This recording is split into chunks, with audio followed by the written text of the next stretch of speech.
ओम पुरुषोत्तम भगवान दीपयंती करुलमा पधारित ओंकारा नमस्तस्य विद्याश्वरी महालक्ष्म पूर्विदयोहा।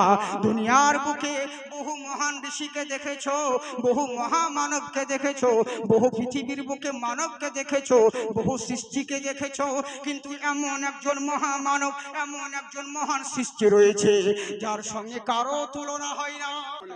যেমন বলছে শোনো, পৃথিবীর বুকে বহু মহামানব দেখেছো, মহান সৃষ্টি দেখেছো, এমন একজন মহামানব উনার মতন কেউ হয়নি আর হবে না। উনার আদর্শ সবার চাইতে নিরালা। ওম গুরু মূর্তি ভক্তি পূর্ণম পূজস্বরী। বনে জলে জঙ্গলে যেখানেই যাও না কেন, ভক্তি সহকারে ওই মহান গুরুর যদি নাম জপতে পারো, সব সমস্যার সমাধান হবে।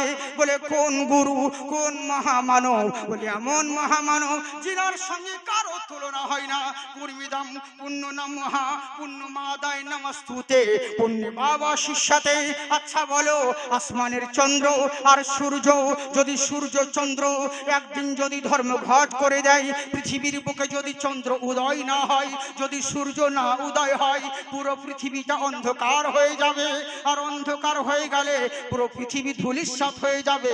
মিনিটের মধ্যে পৃথিবী ক্ষমতা খতম হয়ে যাবে, সব নিস্ত নাবুদ হয়ে যাবে, ঠিক জায়গায় সব থাকবে না, সমস্ত কিছু বিচলিত হয়ে যাবে। আচ্ছা বলো তো দেখি, তাহলে কি দুনিয়া ধূলিসাৎ হয়ে যাবে? তখন গুরু নানক বাল্মীকি বলছে শোনো, আচ্ছা বলো তো দেখি, এমন মহামানব যদি চন্দ্র আর সূর্য যদি ধর্মঘট করে দেয়, একদিন যদি চন্দ্র না উদয় হয়, একদিন যদি সূর্য না উদয় হয়, পুরো পৃথিবীটা অন্ধকার হয়ে যাবে। কিন্তু ঘাবড়াবার দরকার নাই, এমন মহামানব পধারিত ভূমণ্ডলী, এমন মহামানব পৃথিবীর বুকে আগমন হবে। আব্দুল্লাহর বেটা নবী মুস্তাফা, ওই মহামানবকে যদি পৃথিবীর বুকে দাঁড় করিয়ে দাও, সূর্যের দরকার হবে না, চন্দ্রের দরকার হবে না, নবীর বদির আলোতে সারা পৃথিবী আলোকিত হবে। এমন মহামানব, এমন মহান নেতা, যিনার আদর্শ সবার চাইতে আলাদা, যিনার আখলাক সবার চাইতে নিরালা, যিনার মতন কেউ হয়নি আর হবে না। বলে কেমন করে হবে? জেনে রাখো, এরই জন্য হবে কারুলামা ওঙ্কারা। এমন মহামানব উনার দ্বিতীয় কাউকে পাবে না, কারণ মহান স্রষ্টা উনার মতন কাউকে দ্বিতীয় সৃষ্টি করে নাই। বলে যদি শ্রীরামচন্দ্র বলো, শ্রীলক্ষণ বলো, আর শ্রীকৃষ্ণ বলো না কেন, যে কোনো দেবতার নাম বলো, ইনারা প্রত্যেকেই মহামানব, মহান দেবতা, কিন্তু ইনারা কেউ সৃষ্টিকর্তা নয়, ইনারা কেউ ভগবান নয়। ইনারা মহামানব হতে পারে, মহাশ্রেষ্ঠ দেবতা হতে পারে, কিন্তু ইনারা কেউ সৃষ্টিকর্তা নয়। বলে তাই নাকি? বললে হ্যাঁ। বলে আচ্ছা বলো তো দেখি, শুধু মুখে বললে আমি শ্রীরামচন্দ্রকে মানি, মুখে বললে ভগবান কৃষ্ণকে মানি, কিন্তু তার আখলাক চিনলে না, ওকে মানা বলে না। বলে কেমন করে? পৃথিবীর বুকে তাকিয়ে দেখো, যারা যাকে তোমরা মানতে আছো, তাদের আদর্শ কত সুন্দর বলে। এরই জন্য কোন কবি বলে, বুঝলেন, আমাকে নবী ফকের জিকির সুন্দর আচ্ছা लगता है, बोलो ना मोहम्मद बोल बड़ा सच्चा लगता है। सुभान अल्लाह बोले। हाँ, वहाँ भी तेरा कहना है खुदा झूठ बोल सकता है, वहाँ भी तेरा कहना है खुदा झूठ बोल सकता है। अरे बांदालाई तुई बांदालाई बड़ा गंधा लगता है, আমাকে নবী পাকের জিকির সুন্দর अच्छा लगता है, बोलो ना मोहम्मद बोल बड़ा सच्चा लगता है। मरहबा बोलें। हाँ, जो होगा नबी का दीवाना वही तो देगा नजराना। আপনারা কি দিবেন না? তো সুবহানাল্লাহ বলেন। ওয়াহাবি তোরা কি খাবি, নবীজির হাতেতে সবই। ওয়াহাবি তোরা কি খাবি, নবীজির হাতেতে সবই, নবীজির হাতেতে সবই। তোরা মন যাবি যদি বল কাঞ্চন চঙ্গা लगता है, আমাকে নবী পাকের জিকির সুন্দর আচ্ছা लगता है। এবার আপনাদেরকে একটা কথা বলি, ইউনিফর্ম। পৃথিবীর বুকে চোরের অভাব নেই, পকেট মার বহুত, বুঝলেন? আমরাও কমসম পকেট মার লাই, আল্লাহ আমাদেরকে ওই ফান দিয়েছে, কাউরি পকেটে হাত না মারে মাল বের করলি। কিন্তু আপনারা দিচ্ছেন না, তো কি করবো বুঝলেন? তো কথা হচ্ছে কি, তো অনেক আমরা কিন্তু ভদ্র ফকির, স্ট্যান্ডার্ড ফকির। তো পৃথিবীর বুকে ফকির আর চোরের অভাব নেই। জুতো চোর, মুরগি চোর, সামান চোর, তো ইমান চোরও আছে। তো প্রত্যেকের তো একটা ইউনিফর্ম আছে। তো যারা ইমান চোর, নাম করার দরকার নেই, তাদের ইউনিফর্ম দেখলে বুঝে নেবেন যে এরা কারা। তো ইমান চোরদের ইউনিফর্ম কেমন বলে দিই, একবার মারহাবা বলেন। हाँ, वहाबीर कुर्ता चा लंबा, वहाबीर टूपी चा चेपटी, वहाबीर कुर्ता चा लंबा, वहाबीर टूपी चा चेपटी, वहाबीर टूपी चा चेपटी, পরনে কাপড় থাকলে भी দেখিতে नंगा लगता है, আমাকে নবী পাকের জিকির সুন্দর अच्छा लगता है। अल्लाहुम्मा सल्ली अला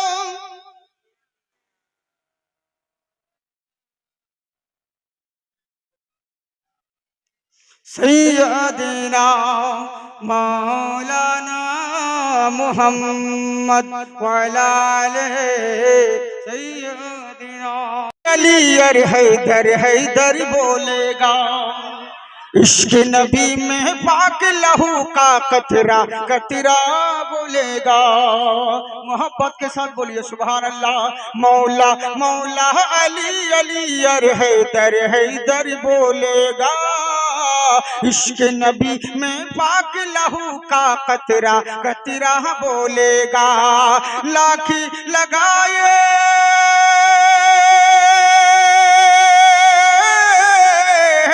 लाख लगाए पहरे देखो पतवों की इन बस्ती में, हिंदुस्तान का बच्चा बच्चा आला हजरत बोलेगा। मोहब्बत के साथ बोलिए सुभान अल्लाह। नजराना मत दीजिए, नजराना देने के लिए उतना नाप नहीं पड़ रहा हूँ, कम से कम सुभान अल्लाह तो बोलिए। जो है गुलाम आला हजरत, इश्क में फखरे अजहर के, इश्क में फखरे अजहर के, इश्क में फखरे अजहर के, जो है गुलाम आला हजरत, इश्क में फखरे अजहर के, इश्क में फखरे अजहर के, जो है गुलाम आला हजरत, जो है गुलाम आला हजरत, इश्क में फखरे अजहर के, इश्क में फखरे अजहर के, बस्ती बस्ती करिया करिया ताजु शरिया बोलेगा, हिंदुस्तान का बच्चा बच्चा आला हजरती बोलेगा। আমার আল্লাহ রাব্বুল আলামিন বলে, বান্দা শোনো, তোমরা দুনিয়ার বুকে যারা রয়েছে জেনে রাখো, আল্লাহকে ভয় করো। দুনিয়ার বুকে থাকতে হলে নারায়ণজনা নারায়ণজনকে ভয় করে থাকো, কিন্তু ভয় করতে হলে তোমার আল্লাহকে ভয় করো। আমরা সবাই আল্লাহকে ভয় করি, কিন্তু আল্লাহ বলে, বান্দা শোনো, শুধু মুখে বললে কখনো আল্লাহকে ভয় করা যায় না। মুখে সবাই বলি আল্লাহকে ভয় করি, কিন্তু মুখে বললে হবে না। আমি বলি, যদি আপনাদেরকে, আমি আপনাদের সামনে এসেছি পশ্চিমবঙ্গের মুখ্যমন্ত্রী, এরকম মুখে বললে হয় না, এর প্রমাণ থাকা দরকার আছে। মুখে তো সবাই বলো আমি আল্লাহকে ভয় করি, আমি আল্লাহকে মানি, কিন্তু কাজের সময় কিচ্ছু নয়, ওরকম ভয় করলে হবে না। তবে হ্যাঁ, জেনে রাখো, আল্লাহকে ভয় করো, আর আল্লাহর ভয়টা দিলের ভিতর রাখতে গেলে আল্লাহ ওয়ালার সংস্পর্শ লাভ করো। কেমন আল্লাহ ওয়ালা চিন্তা করো। দুনিয়ার বুকে থাকতে হলে পারে, হ্যাঁ, যারা দুনিয়ার মানে মাইকে, হ্যাঁ মানে এই ফ্যানটা একটু ওইদিকে করো, মানে মাইকে আছে, এইদিকে দাও, তোমরা হবে না, আমাকে দিতে হবে না। তো কথা হচ্ছে কি, আল্লাহ রাব্বুল ইজ্জাত আমাদেরকে, আমার কথা মন দিয়ে শুনুন বাবজি, হ্যাঁ, কথা হচ্ছে কি, অল্প সময় বক্তব্য শুনুন, কিন্তু বেশি কথা বলবো না, অল্প শুনুন, কিন্তু কিছু আমল করার চেষ্টা করবেন, বুঝলেন? চিরদিন বাবজি একটা কথাই বললাম, চিরদিন সবার সমান যায় না। ওরে আমরা তো মুসলমান, মুসলমান তো আগেও ছিল, কিন্তু তাদের মুসলমান আর আমাদের মুসলমানদের তফাৎ অনেক। তারাও মুসলমান, আমরাও মুসলমান, কিন্তু মুসলিমদের মধ্যে বহু তফাৎ রয়েছে, এটা জেনে রাখবেন। শুধু নামকে বসতে মুসলিম হবে না, আমাদের পরিচয় কেমন ছিল। আমাদের পরিচয় কেমন ছিল আর তাহাদের পরিচয় কেমন ছিল। এমন একটা দিন ছিল মুসলমান যেই পথ দিয়ে হেঁটে গিয়েছে সেই দিকে জয়লাভ করেছে, মুসলমান যেই দিকে নজর করেছে সেই দিকে তারা লাভবান হয়েছে।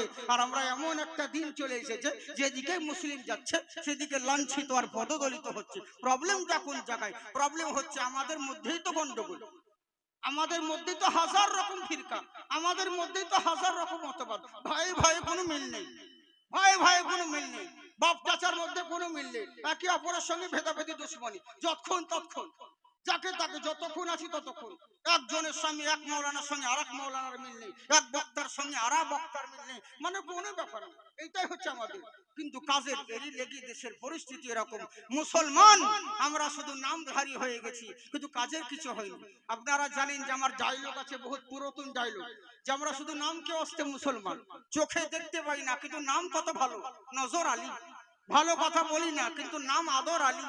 যার বাপ কোনোদিন সোনা চোখে দেখেনি তার নাম সোনালী। যার রূপের কোনো বাহার নেই তার নাম রূপালী। যার গায়ের গন্ধে পাশে বসে এক মিনিট কেউ থাকতে পারে না তার নাম আতর আলী। রাত 10টার পরে কুকুরের ভয়ে বের হয় না, নাম তার বাহাদুর আলী। বুঝলেন? এই হচ্ছে ব্যাপার। গোমাংস খায় আর মধ্যে মাঝে জুম্মা জুম্মা মিসকল মারতে যাই, এটাই তো আমরা মুসলিম ভাই। কিন্তু কেমন মুসলমান চিন্তা করুন। আরে রোম সম্রাট বলল, শোনো, আমার দেশে কোনো মুসলমানকে রাখা যাবে না, আমার দেশে কোনো মুসলমানকে রাখা যাবে না। যারা আছে তাদেরকে গুলি করে শেষ করে দাও, তাড়িয়ে দাও, দেশ থেকে বিদায় করে দাও। এদেরকে বিদায় করে দেওয়া হলো। সব রকম কথা শুনতে পাবেন, মন দিয়ে শুনুন।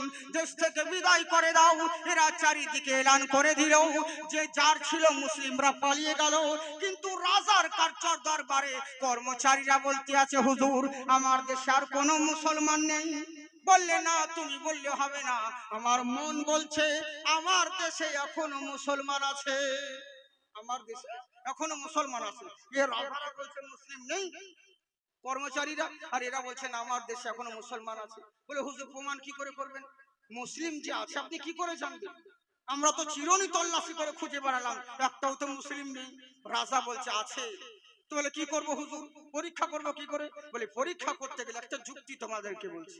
বলে কিরকম যুক্তি? বলে রাস্তার একটা সাইডে পানির ঘোড়া রেখে দাও, আর এক সাইডে একটা বয়স্ক মহিলাকে রেখে দাও, বয়স্ক মহিলাকে রেখে দাও।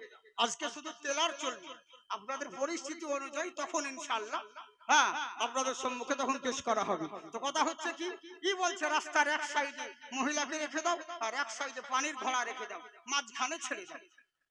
তখন সিসি ক্যামেরা ছিল না, রাজার গোয়েন্দারা পিলারের নিচে নিচে সাইডে সব লুকিয়ে লুকিয়ে দেখছে। রাস্তা দিয়ে মানুষ যায় আসে, কোনো পাত্তা নেই। অবশেষে একজন যুবক নৌজওয়ান ছেলে, ওই নৌজওয়ান ছেলেটা এসে দেখছে একটা বয়স্ক মহিলা পানির জন্য ছটফট করছে, ত্রাহি ত্রাহি করছে, আর এই সাইডে পানির ঘোড়া। যেমনই দেখা, নৌজওয়ানটা দৌড়িয়ে রাস্তার উপর থেকে পানির ঘোড়া থেকে পানি মগে করে পানি নিয়ে এসে এই রাস্তার এই পারে বুড়ি মহিলার সামনে যেমন পান করাতে যাবে, আর তেমনি রাজার কর্মচারীরা এসে খপ করে ধরে নিয়েছে। বলে চল। বলে কোথায়? বলে আমাদের দরবারে, সম্রাটের দরবারে চল।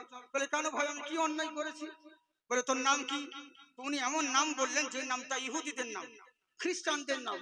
তো কর্মচারীরা বলছে না, তুই মুসলিম নয়, তুই হিন্দু নয়, খ্রিস্টান নয়, তুই হলি মুসলমান। বলে না, আমি মুসলিম নই। বলে না, তুই মুসলিম। বলে আমি মুসলমান নই ভাই। বলে না, তুই মুসলমান। চল, কলার ধরে টানতে টানতে নিয়ে যেতে আসে। তখন যুবকটা বলে উঠলো, আচ্ছা বলো তো ভাই, আমি যে মুসলমান তুমি কি করে জানলে? আমি মুসলিম, তুই কি করে জানলি? আমাকে টানতে টানতে নিয়ে যাচ্ছ। বললে শোন, তুই মুসলমান, তোকে এরই জন্য জানলাম, তোর একটা ব্যবহার দেখেছিলাম। বলে কেমন ব্যবহার? আমি যেই নামটা তোমাদেরকে বলেছি ওই নামটা ইহুদিদের নাম, খ্রিস্টানদের নাম। আমার দেহের মধ্যে মুসলিমের পোশাক আশাক নেই, আমার মুখে নবীর সুন্নাহ দাড়িও নেই, তাহলে আমি যে মুসলমান তুমি আমাকে চিনলে কেমন করে? তখন কর্মচারী বলছে, শোনো, মুসলমানদের লেবাস তোর শরীরে নেই, নবীর সুন্নাহ দাড়ি টুপি তোর কাছে নেই, তুই যে নামটা বলেছিস ওটাও তো ইহুদিদের নাম, সব পরিবর্তন করেছিস, একটা জিনিস পরিবর্তন করিস নাই। বলে কি পরিবর্তন বলো? বলে জেনে রাখ, একটা রাস্তার ধারে ক্ষুধার্তকে যে অন্ন দান করতে পারে, একটা পিপাসিতকে যে পানি পান করাতে পারে, সে নবীর দিওয়ানা, মুসলমান ছাড়া অন্য কেউ হতে পারে না। কেমন নবীর আখলাক চিন্তা করুন, কেমন মুসলমান চিন্তা করুন। ওরে যেই মুসলমানের মধ্যে নবীর আখলাক রয়েছে, আরে কোন নবীকে মাননেওয়ালা। যখন মক্কা বিজয়ের দিনে নবী মুস্তাফা আমার কাবার চাবি আনতে পাঠালেন হযরত আলী কারমাল্লাহু ওয়াজহুকে, হযরত আলী কারমাল্লাহু ওয়াজহু যখন চাবি আনতে গেলেন, কাবার চাবি উসমান বিন তালহার কাছে। যখন আমার নবী বললেন, শোনো ও গো উসমান বিন তালহা, আচ্ছা বলো তো দেখি, একবার কাবার চাবিটা দাও। বলে কি করবে তুমি? বলে আমি কাবার ভিতরে নামাজ আদায় করব। বলে তোমাকে চাবি দেওয়া যাবে না। বলে কেন চাবি দিবে না? বললে তোমাকে চাবি দেওয়া যাবে না, তুমি যেখানে বাইরে নামাজ পড়ে নাও। আমার নবী বলছে, শোনো আমি বহু চেষ্টা করি বাইরে নামাজ আদায় করি, কিন্তু কাফের বেঈমানরা সুস্থভাবে নামাজ পড়তে দেয় না। কাফেররা আমার পিঠে উটের ভুঁড়ি চাপিয়ে দেয়, কেউ আমার গর্দনে বাচ্চাদেরকে লেলিয়ে দেয়, আমাকে সুস্থভাবে নামাজ আদায় করতে দেয় না। তুমি যদি একটু কাবার চাবিটা দিতে, আমি মন ভরে কাবার ভিতরে আল্লাহর দরবারে 2 রাকাত নামাজ আদায় করতাম। একটু কাবার চাবিটা দাও। তো উসমান বিন তালহা চাবি দিচ্ছে না, বলে যাও চাবি দিব না। তখন আমার নবী বলে, আচ্ছা বলো তো দেখি, এই কাবা ঘরের মুতাল্লি হচ্ছে আমার দাদা, কাবা ঘরের আব্বা, আমার আব্বা বংশরা দেখভাল করে চলে এলো, আর তুমি, আমি তো সেই বংশেরই ছেলে, কুরাইশ বংশের ছেলে, আমাকে একটু চাবিটা দিলে তোমার কি ক্ষতি হবে? বলে তোমাকে চাবি দেওয়া যাবে না। বলে তখন আমার নবী বলে, আচ্ছা বলো তো তালহা, আমি যদি আজকে তুমি কাবার চাবি দিচ্ছ না, কিন্তু এমনও তো হতে পারে যে এই কাবার আমি যদি মক্কার শাসক হয়ে আসি, সেদিন কি তোমার কাছে চাবি চাইলে তুমি চাবি দিবে না? জানেন, কথার আঘাত দিলে লাগে আর লাঠির আঘাত দেহে লাগে, ওটা তো মুছে যায়, কিন্তু যেই কথাটা দিলে লাগে সেটা কখনো মুছে না। তখন উসমান বিন তালহা এমন একটা ভাব দেখালো, মনে হচ্ছে বিশাল ব্যাপার। বলে তোমার মতন ছেঁড়া কাঁথায় শুয়ে লাখ টাকা স্বপ্ন দেখছো? তোমার মতন আব্দুল্লাহর বেটা সে নাকি মক্কার শাসক হবে? কখনো নয়। তোমার মতন আব্দুল্লাহর বেটা সে মক্কার শাসক হবে, এটা কখনোই হতে পারে না। হ্যাঁ, বামুন হয়ে চাঁদে হাত দিতে যাচ্ছ, আদার ব্যাপারী হয়ে জাহাজের খবর নিতে আসছো, যাও যাও, দূর করে দিলেন। কিন্তু আল্লাহ রাব্বুল ইজ্জাত, আল্লাহ কি না করতে পারে? ইন্নাকা আলা কুল্লি শাইইন কাদির। আমার আল্লাহ বলে, বান্দা শোনো, বেশি বাড়াবাড়ি করো না। আজকে ব্রেন দিয়েছি, ব্রেনের জোরে কত কি আবিষ্কার করলে, মাইক্রোফোন আবিষ্কার করলে, সিঁড়ি থেকে লিফট আবিষ্কার করলে, আজকে মোবাইল আবিষ্কার করলেও আজকে ব্রেনের জোরে সিঁড়ি থেকে লিফট হলো, ব্রেনের জোরে এক দেশ থেকে আরেক দেশ কথা বলার সুযোগ হয়ে গেল। ওর আগে তো অডিও কল হতো, এখন তো ভিডিও কলের ব্যবস্থা এলো, কত কিনা হয়েছে, আরো কত কিনা হবে। কিন্তু আমার আল্লাহ বলে, তাই বলে এই ব্রেনের গরম দেখায়ও না, কারণ এই ব্রেনে একবার যদি টিউমার করে দিই, তোমার 14 গোষ্ঠী বিক্রি করলে ওষুধ কেনার পয়সা জুটবে না, বুঝলে? এই ব্রেনের গরম দেখায়ও না। শরীর দিয়েছি, এটা আমার নিয়ামত, কিন্তু এটার শুকরিয়া আদায় করো। এই শরীরের গরম দেখায় না লোককে, মাস্তানি দেখায় না লোকে। কতজন আবার ইয়াং ছেলেরা এক জায়গায় দাঁড়াবার বলো, দেখবে আমার কত বডি দেয়, তুমি করো, বুঝলেন? হ্যাঁ, তো এরকম মাস্তানি দেখায়, বিশাল বড় মাস্তান, বিশাল বড় পলবান। কিন্তু আল্লাহ বলে, কত বড় মাস্তান হয়েছে আর কত বড় পলবান হয়েছে যে সামান্য মশার ভয়ে মশারি করে ঢুকছো আর নিজেকে বলছে পলবান মস্তান। ওই শরীরের গরম দেখায়ও না, একবার ডায়রিয়া করে দিলে তোমার 12টা বেজে যাবে। একটা লাঠি দেখতে কিন্তু বাঁশের মতন, চিবাইলে মিষ্টি লাগে, কি বলেন তো? হুঁশিয়ার, হ্যাঁ হুঁশিয়ার, হুঁশিয়ার। আল্লাহ বোঝাতে চাইছেন, ওটা থেকে শিক্ষা লাভ করো। একটা লাঠির ভিতর থেকে আমি আল্লাহ যেমন মিষ্টি রস বের করতে পারি, বেশি বাড়াবাড়ি করো না, নইলে রসের পরিবর্তে বিষও বের করতে পারি। ইন্নাকা আলা কুল্লি শাইইন কাদির। সমস্ত ক্ষমতা আমার রয়েছে। আমার আল্লাহ রাব্বুল আলামিন বছর ঘুরতে না ঘুরতে রমজান মাসে মক্কা বিজয়ের দিনে নবী মুস্তাফা 10,000 সাহাবীদেরকে নিয়ে মক্কায় প্রবেশ করছেন। সুবহানাল্লাহ বলেন। হ্যাঁ, অনেক কথা আছে এখানে, 3 দিনের ওয়াজ একদিনে করছি, বুঝতে পারলেন তো? এইখান থেকে অনেক ঘটনা আছে, কিন্তু আমার অতটা বলার দরকার নেই, যেটা মেন কথা সেটা আপনাদেরকে দিচ্ছি। হ্যাঁ, একবার হাত উঠিয়ে বলেন তো আল্লাহু আকবার।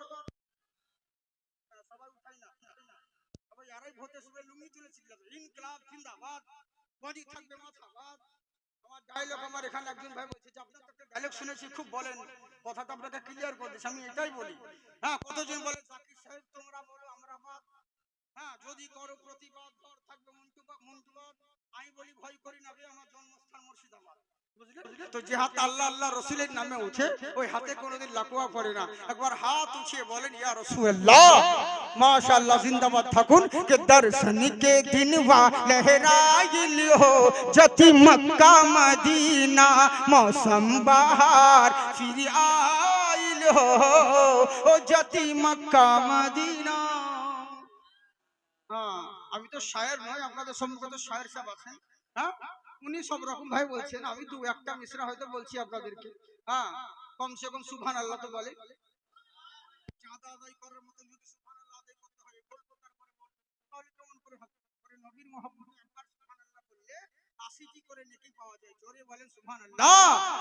मक्के में काबा और जमजम का पानी, मक्के में काबा, मक्के में काबा और जमजम का पानी, हजरत खलील और ज़ैदी की निशानी, ओ संगे असबद पे मनुआ लुभाइल हो जति मक्का मदीना मौसम बहार फिर आइल हो ओ जति मक्का मदीना।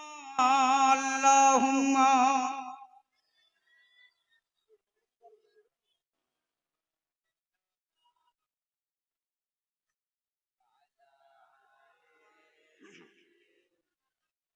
मौलाना মোহাম্মদ সাল্লাল্লাহু তাআলা আলাইহি ওয়াসাল্লাম। তো যাই হোক বাপজি সোনামুখী আমার, এবার করলো তাকি চিন্তা করুন আমরা কোন নবীর উম্মত।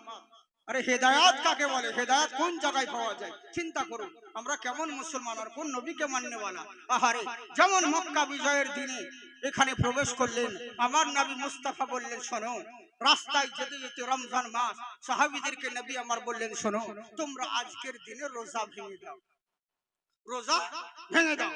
সাহাবীরা বললে ওরা এত কষ্ট করে রোজা রেখেছে, রোজা ভেঙে দেবো মানে নাকচ করতে আসে, মানে রোজার প্রতি একটা মহব্বত আছে। আমার নবী মুস্তাফা সাল্লাল্লাহু আলাইহি ওয়াসাল্লাম তাবুর ভিতরে ঢুকলেন। হযরত হাফসা রাদিয়াল্লাহু তাআলা আনহা মা আমার বলছেন হুজুর আপনি এত রাগান্বিত কেন, এরকম করছেন কেন? আর বলো না, সবাইকে রোজা ভাঙতে বলছি তো সবাই তো কেমন জানি একটা ভাব দেখাচ্ছে, মনে হচ্ছে রোজার প্রতি শুধু ওরাই মহব্বত করে। আমার মা হাফসা রাদিয়াল্লাহু তাআলা আনহা নবী মুস্তাফাকে বলছেন হুজুর আপনি রাগ করবেন না, আপনি দুঃখ করবেন না। কেন না? কারণ আপনি যদি রাগ করেন মহান আল্লাহ নারাজ হয়ে যান। আপনি নারাজ হবেন না সাহাবীদের উপরে, কখন না জানি গজব চলে আসতে পারে। তো এক কাজ করুন, বলে কি, বলে আপনি ওনাদেরকে বলতে হবে কেন, আপনি নিজেই রোজা ভেঙে দেন, দেখবেন কাউকে বলতে হবে না, ওরা অটোমেটিক রোজা ভেঙে দিবে। সুবহানাল্লাহ বলে। হ্যাঁ, সাহাবীরা এমন নবীকে মানতেন। বিবির কথা কঠিন বাবা, আল্লাহ বিবিকে ওই পাওয়ার দিয়েছে, মেয়েদেরকে ওই পাওয়ার দিয়েছে, ওরা ইচ্ছে করলে পরে যে কোনো স্বামীকে জান্নাতি বানাতে পারে, আবার ইচ্ছে করলে পরে জাহান্নামের দিকে ঠেলতে পারে। আর বেশিরভাগই এখন জাহান্নামের দিকেই ঠেলছে, জান্নাতের দিকে করে না। স্বামী যদি দিন রাত নামাজ না পড়ে, কোনো স্ত্রী বলবে না স্বামীকে ওগো চলো নামাজটা পড়ো, নামাজ না পড়লে তোমাকে শুতে দিব না, নামাজ না পড়লে তোমাকে খেতে দিব না, ও কথা বলবে না। কিন্তু অনেক সময় মেয়েরা আমরা এরকম করি, কিন্তু কোন স্ত্রী যদি স্বামীকে নামাজের জন্য তাকিদ দেয়, নামাজের জন্য কোন স্ত্রী যদি স্বামীর সঙ্গে ঝগড়া করে, ওই ঝগড়াতে কোনো পাপ হবে না, বরঞ্চ নেকি হবে। স্ত্রী আর স্বামী দুজন মিলে যদি ইবাদত করে, মহান আল্লাহ রাব্বুল আলামিন বলেন ওই ঘরের ভিতরে আল্লাহর রহমত নাযিল হবে। সুবহানাল্লাহ। কিন্তু আমরা তা তো করি না, স্বামীকে বলবো তো দূরের কথা, শুধু ঝগড়া ঝগড়া। হ্যাঁ, স্ত্রী স্বামীকে কথা বলে না, স্বামী স্ত্রীকে বলে না, কথায় কথা দুদিন অন্তর ঝগড়া হয়ে গেল। বাদশা উজিরকে বলল শোন, রাত 10টার সময় হাজিরি দিতে হবে আমার দরবারে, আর যদি না সকাল 8টার সময় হাজিরি দিতে হবে, যদি হাজিরি না দিস তো তোর কপালে কষ্ট আছে, চাকরি চলে যাবে। উজির বলল ঠিক আছে হুজুর, কোনো ব্যাপার নেই, আমি একদম ভোর বেলাতেই চলে আসবো, হাজিরি দিয়ে দিবে। সকাল 8টায় যেহেতু মঞ্জুরি হবে, আমাকে ভোর বেলায় 4টের দিকে হাজিরি দিতে চলে আসতে হবে, আমি চলে আসবো হুজুর। কিন্তু বাড়ি আসার পরে মনে পড়ে গেল রে যা, আমি তো বাদশাকে বললাম যে ভোর 4টার সময় হাজিরি দেবো, কিন্তু আমার তো 3 দিন থেকে বউয়ের সঙ্গে কথাবার্তা নাই। তো কি করছে, বারান্দায় বসে বউয়ের দিকে স্বামী তাকাচ্ছে, স্বামী বউয়ের দিকে তাকাচ্ছে, ও ভাবছে ও আগে কথা বলো, ও ভাবছে ও আগে কথা বলো, কিন্তু কেউ বলে না। এই দেখছে আমি বললে হেরে যাবো বলে তুমি আগে বলেছো। তো স্বামী উজির দেখছে যা হবে হবে, রাত তো হয়ে গেল, চল ঘুমোতে হবে, যদি ভোরবেলা উঠতে হবে। এই একটা কাগজে লিখেছে যে দেখ ভোর 4টার সময় বাদশার দরবারে হাজিরি দিতে হবে, আমাকে ভোরবেলায় উঠিয়ে দিবি, না উঠালে কিন্তু তোর কপালে কষ্ট আছে। এই কাগজে লিখে বউ ঘুমিয়েছিল, বউয়ের বালিশের তলায় ভরে দিয়ে উজির ঘুমিয়ে গেছে নিজের জায়গায়। এবার ঘুম থেকে যখন উঠছে সকাল 8টা বেজে গেছে। এর তো মাথা গরম, এর জাহাজ তোমার চাকরি যাবে, 4টের সময় হাজিরি দেওয়ার কথা, 8টা বেজে গেল, তো কি করবে? যার জন্য চাকরি গেল তাকে ছাড়বে না, মোটা একটা বাঁশ নিয়ে বইয়ের পিঠে দুম করে একবার, যেমনই বাড়ি মারা, বউ বলছে মারছো কেন? বলে যে মার খাবার খেলি, রাত্রে কথা বললে মারটা খেয়ে দিস না। বলে মারছো কেন আগে সেটা বলো। বললে শোনো, কেন মারবো না তোকে, তোর হুঁশ নাই? আজকে বাদশার দরবারে হাজিরি দিতে হবে, ভোর 4টের সময় উঠিয়ে দিতে বলেছি। বলে কখন তুমি আমাকে বললে? বলে তোর বালিশের তলা দেখিস নি, কাগজে যে লিখে দিয়েছি। তো বউ বলছে আমাকে বলার আগে তুমি নিজের বালিশের তলা আগে দেখো। তো ইউজির দেখছে ওর বালিশের তলায় একটা কাগজ ঢুকানো আছে, কাগজে বউ লিখে দিয়েছে 4টে বেজে গেছে, উঠবে তো উঠো, নইলে আমার কোনো দোষ নাই। বুঝলেন মানে কেমন মহাব্বত, কেমন ভালোবাসা বাসি, এই তো হচ্ছে আমাদের অবস্থা। বুঝলেন তো মা বোন সোনামুখী, আল্লাহ তোমাদেরকে ওই কোয়ালিটি দিয়েছে, স্বামী স্ত্রীতে ঝগড়া নয়, স্বামী স্ত্রী যদি চোখে চোখে তাকিয়ে মুচকি হাসো, হ্যাঁ ইনশাআল্লাহ 70টা সুন্নাতের নেকি আদায় হবে। কিন্তু তোমরা তা তো করো না, শুধু ঝগড়ার ঝগড়া। একটু কিছু হলে পরে মেয়ে ছেলে এমন খারাপ, কিছু যদি হয় স্বামী 14 গোষ্ঠীকে পর্যন্ত ছাড়ে না গাল দিতে। হ্যাঁ গো, আর যাকে রাস্তায় দেখতে পাবে তাকে তুলে গাল দিতে লাগবে। হ্যাঁ, হয়তো কোনো মৌলবি যদি ওকে চুপাতে গেল, এই চুপ কেন মামুন, রাস্তার ধারে মসজিদে তোমরা ঝামেলা করছো, তখন বাস মৌলবি তোর এই হয়, মৌলবি তোর ওই হয়, এবার মৌলবিকে তুলে গাল দিতে লাগবে। বুঝলেন, এই তো হচ্ছে আমাদের সমাজের পরিস্থিতি। যাকে এখনো সময় আছে সোনামুখী আমার, কদিনকার দুনিয়া বলুন, আজ আছেন কালকে নেই, চিরদিনের সমান নয়। তাই ভাবছি সময় থাকতে হেদায়াত হয়ে যান, সময় থাকতে বাড়ির মধ্যে নিজেদের মধ্যে ঝামেলা ঝঞ্ঝট না করে মহব্বত পয়দা করুন। আপনারা যদি না শিখেন তো আপনাদের পেটের ছেলেরা কি করে শিখবে? আপনারা শিখছেন না, আপনারা কিছু জানেন না বলেই তো আপনাদের এই অবস্থা, বলেই তো আজকে আপনাদের এই অবস্থা। আজকাল মুসলমান মা বোন, মসজিদ তো আছে কিন্তু মেয়েদেরকে জিজ্ঞাসা করুন, মুসলমান এত জলসা শুনে একটা মেয়ে বলতে পারবে না সহজে যে 1 জানুয়ারি হ্যাপি নিউ ইয়ার সব করো। তুমি মুসলমান, তোমার নতুন বছর কবে, তোমার হ্যাপি নিউ ইয়ার কবে, বলতে পারবে না। আচ্ছা বলো তো তোমার মসজিদের যুবক ভাই, তোমার মসজিদের কটা জানালা কটা দরজা, সহজে সবাই বলতে পারবে না। তুমি যে জুম্মার নামাজ পড়তে যাও কি নিয়ত, সহজে বলতে পারবে না। বুঝলেন, কিছুই জানে না আমাদের অনেক মানুষ। আর আমাদের কিছু কিছু মুসলিম মা বোন ভেবেছে কিছু কোরআন শরীফ কিছু দোয়া শিখে নিল, কাজ হয়ে গেল। আমাদের ছেলেও যেমন স্ত্রীও তেমন, এরই লেগেই তো দেশের পরিস্থিতি এরকম হয়েছে। এখনো সময় আছে, সুধরে যান, নইলে সবই বেকার হবে। তো বুঝলেন, মেয়েদেরকে আল্লাহ ওই কোয়ালিটি দিয়েছে। এবার করলো কি, যেমন আমার মা হাফসা নবী মুস্তাফাকে বললেন, সঙ্গে সঙ্গে নবী একদম জালালি থেকে জামালি মেজাজে চলে এলেন, নম্র মেজাজে, কাউকে কিছু না বলে নিজে একটা খুরমা খেজুর নিয়ে পানি পান করে রোজা যেমনই করলেন, আর সঙ্গে সঙ্গে করলো তাকি। হ্যাঁ, যেমনই সাহাবীরা দেখেছেন, হাই হাই আমরা কি করলাম রে, আজ মনে হয় আল্লাহ আমাদের উপর নারাজ হয়ে যাবে, তাড়াতাড়ি যার যা তাবুতে যা ছিল সব খেয়ে রোজাকে মানে বুঝলেন রোজা সবাই ভেঙে দিল। এবার করলো কি, এতে বুঝতে পারলেন ইসলামের জন্য রোজা রাখা যেমন জায়েজ আছে তেমনি ভাঙাও জায়েজ আছে। সুবহানাল্লাহ বলে।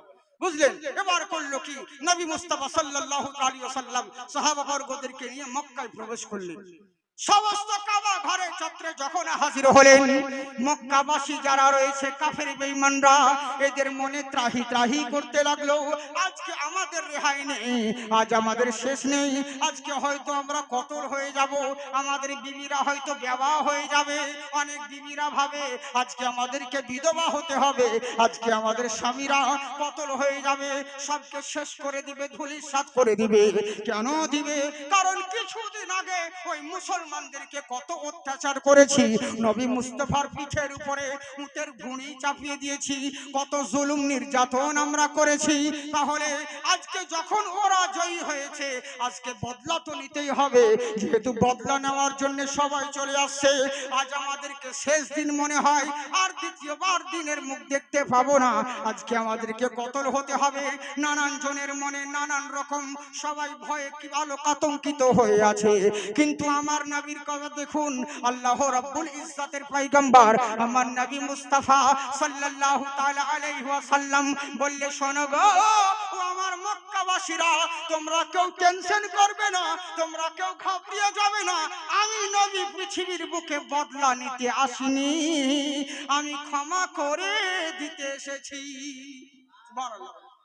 কেমন নবীর আখলাক, এরই জন্য তো গুরু নানক বলে, শোনো ও মা কে হো জিকিরে খোদা কি বাত, জিকিরে खुदा की बात। मोहब्बत के साथ बोलिए सुभान अल्लाह। जिक्रे रसूल पाक हो, जिक्रे खुदा की बात, जिक्रे खुदा के बाद जिक्रे रसूल पाक हो,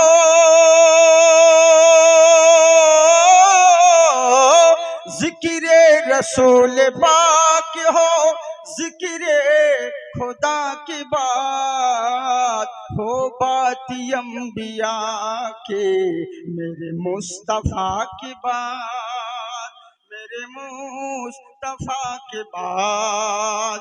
আমার আল্লাহ রাব্বুল আলামিন বলে বান্দা শোনো, নীল আকাশের নিচে জমিনের বুকে তোমাদের বসবাস রয়েছে, নানান রকম সৃষ্টি আর নানান রকম মাযহাব আছে। আমার আল্লাহ পাক বলে বান্দা শোনো, দুনিয়ার বুকে মৌলবি হোক আর মাওলানা, মুয়াজ্জিন হোক আর মুতাল্লি, মুক্তাদি হোক আর মুসল্লি, নামাজি হোক আর বেনামাজি, মাতাল হোক আর বেতাল হোক, যত সৃষ্টি রয়েছে প্রত্যেকে সবাই একটা জিনিস পছন্দ করে, আমি কামিয়াব কেমন করে হব, আমি লাভবান কেমন করে হব। কেউ ভেবে নিয়েছে সারা জিন্দেগি বিশাল বড় ইনকাম করে নিলাম, বিশাল বড় বিল্ডিং করে নিলাম, তার মানে আমি কামিয়াব হয়ে গেলাম। কেউ ভাবে ভালো ঘরে মেয়ের সম্বন্ধ হলো মানে আমি কামিয়াব হয়ে গেলাম, ভালো ছেলে আমার চাকরি ছবি পেলো তার মানে আমি কামিয়াব হয়ে গেলাম। মোটা টাকা ইনকাম করি, মোটা খাই, মোটা পড়ি, এর মানে আমি কামিয়াব হয়ে গেলাম। কিন্তু কামিয়াব কাকে বলে এগুলো আমরা কেউ জানলাম না। রব্বুল আলামিন ইয়া আকরামাল আকরামিন, মাবুদ তুমি বলো কামিয়াব কাকে বলে। রুতবা মর্যাদা ধন সম্পদ এগুলো থাকলে কি কামিয়াব হওয়া যায়? আমার আল্লাহ বলে বান্দা শোনো, ধন দৌলত রুতবা মর্যাদা সম্মান এর নাম কামিয়াবি নয়। যদি ধন দৌলতের নাম কামিয়াব হতো, ওরকম ধন দৌলত তো আমি ফেরাউনকেও দিয়েছিলাম। যদি রুতবা মর্যাদার এর নাম কামিয়াব হওয়া যায়, ওরকম রুতবা মর্যাদা আমি নমরুদকেও দিয়েছি। তার মানে বোঝা গেল যেই জিনিস মুমিনের কাছে থাকে আবার যেই জিনিস কাফেরের কাছে থাকে এর নাম কামিয়াবি নয়। তাহলে কামিয়াব কাকে বলে? আমার আল্লাহ পাক বলে বান্দা শোনো, ফামান তাবিয়া হুদায়া, যারা হেদায়েত পেয়ে গেল তারাই প্রকৃত কামিয়াব হয়ে গেল। বুঝলেন? হেদায়েত যারা পেল তারাই কামিয়াব হলো। আমরা এই মাহফিলে এসেছি হেদায়েতের উদ্দেশ্যে। আল্লাহ পাক যদি আল্লাহর ওলির মাহফিলে এসে আল্লাহ যদি আমাদেরকে একটা কথা যদি আমল করতে পারেন আর ওটাই যদি আমাদের হেদায়েতের জারিয়া হয়ে যায় তাহলে তো যথেষ্ট। কিন্তু সমস্যা হচ্ছে কি, আমরা সবাই চাই যে আমরা হেদায়েত হব, ও চাই ও ভালো হোক, ই চাই এ ভালো হোক, কেউ নিজে নিজে ভালো হয় না। বুঝলে? আমরা মৌলবি বক্তা দেখে মনে হয় বিশাল বড় আল্লাহওয়ালা, স্টেজ থেকে নেমে যাওয়ার পরে মনে হচ্ছে ওর মতন ছেচুন্দর আর কেউ নাই। বুঝলে? এগুলোই তো হচ্ছে, মানে সবাই মানে শুধু ভাষণ দিতে ব্যস্ত কিন্তু কাজের দিকে কেউ নেই। এটাই তো হচ্ছে আমাদের সমস্যা। বড় আফসোসের বিষয়, দুঃখের বিষয়।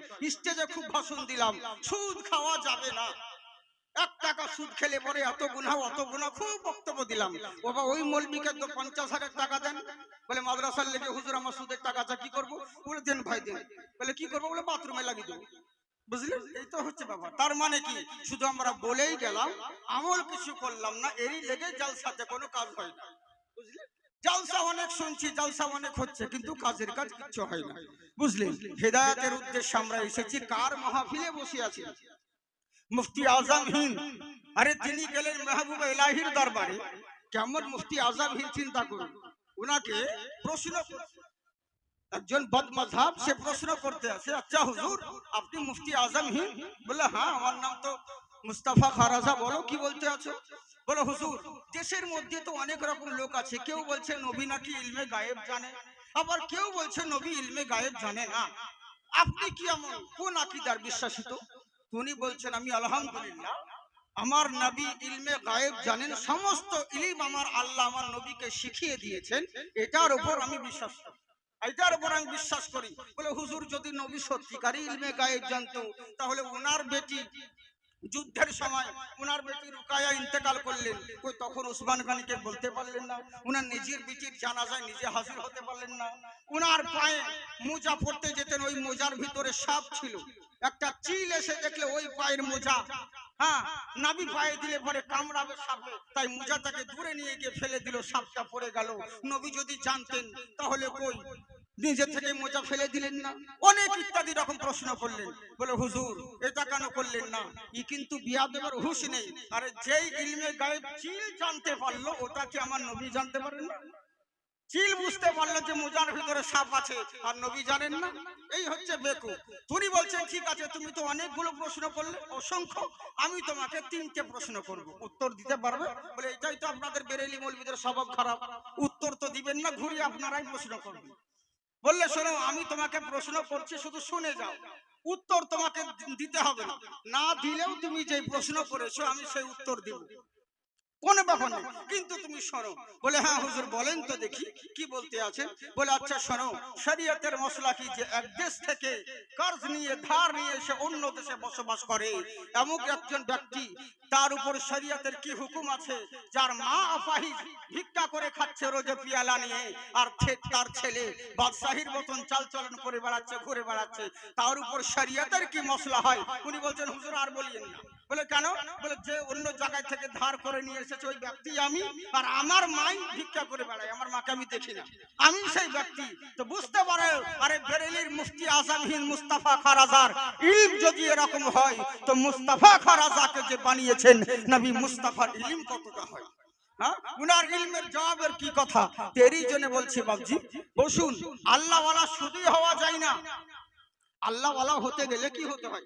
আগে আমি আপনাদেরকে বুঝাই, মানে প্রোগ্রাম মানে উল্টো দিকে হয়ে গেছে, তো ওই জন্য আমাকে একটু হাফু হাফু লাগছে, কি বলবো কোন দিকে বলছে বুঝতে পারছি না। হ্যাঁ, মানে দর্শক অন্য দিকে হয়ে গেছে, এই জন্য আমারও মন বিগড়ে যাচ্ছে। তো যাকে কথাটা হচ্ছে কি, আমার কথা বুঝতে পারছেন আপনারা? অসুবিধা হয় না তো? হ্যাঁ হ্যাঁ, এরই জন্য বলছি, মানে আস্তে আস্তে বলা অভ্যাস তো নেই, ওই জন্য স্পিডে হয়ে যাচ্ছে, তাড়াতাড়ি বলতে গিয়ে কথা বেরিয়ে যায়, বোঝা যায় না। তো এরই লেগে বলি, তো আল্লাহ ওয়ালা কাদেরকে বলে আর আল্লাহ ওয়ালা কাদেরকে হয়? আচ্ছা বলুন তো দেখি, কোন মৌলবীর বন্ধু কি কোন সারাবি হয়? সারাবি মৌলবীকে বন্ধুত্ব করবে না, কেন? কারণ আমি যদি মৌলানার সঙ্গে দোস্তি করি তো আমাকে বলবে মদ খাওয়া হারাম, এই খাওয়া হারাম, ওই করা চলবে না, এই করা চলবে না। এই জন্য কোন সারাবখোর মৌলবীর সঙ্গে দোস্তালি করতে আসবে না। কার সঙ্গে করবে? ওর যে ক্যারিয়ার, ওর স্ট্যাটাসের যে লোক থাকবে, স্ট্যাটাসে, মানে যে শারাবখোর তার সঙ্গে বন্ধুত্ব করবে, কিন্তু কোনো ভালো লোকের সঙ্গে বন্ধুত্ব করবে না, এটাই হচ্ছে নিয়ম। তো আচ্ছা চিন্তা করেন দেখুন, যারা আল্লাহ ওয়ালা হয়, আল্লাহ কাদেরকে বন্ধু বানাবে? যারা শারাবখোর, মদখোর, জুয়াখোর, গীবতখোর, এদেরকে কি বন্ধু বানাবে? না। যারা আল্লাহ আল্লাহ রসুলের ফরমাবরদারি মেনে চলবে, আল্লাহ তাদেরকে আল্লাহর বন্ধু বানাবে, বুঝলেন? এবার হচ্ছে তা কি, আমরা সারা জিন্দগি চিন্তাই তো করে বেড়ালাম, এর আর ওর লাগাম ধরে বেড়ালাম, কিন্তু কাজ হলো না।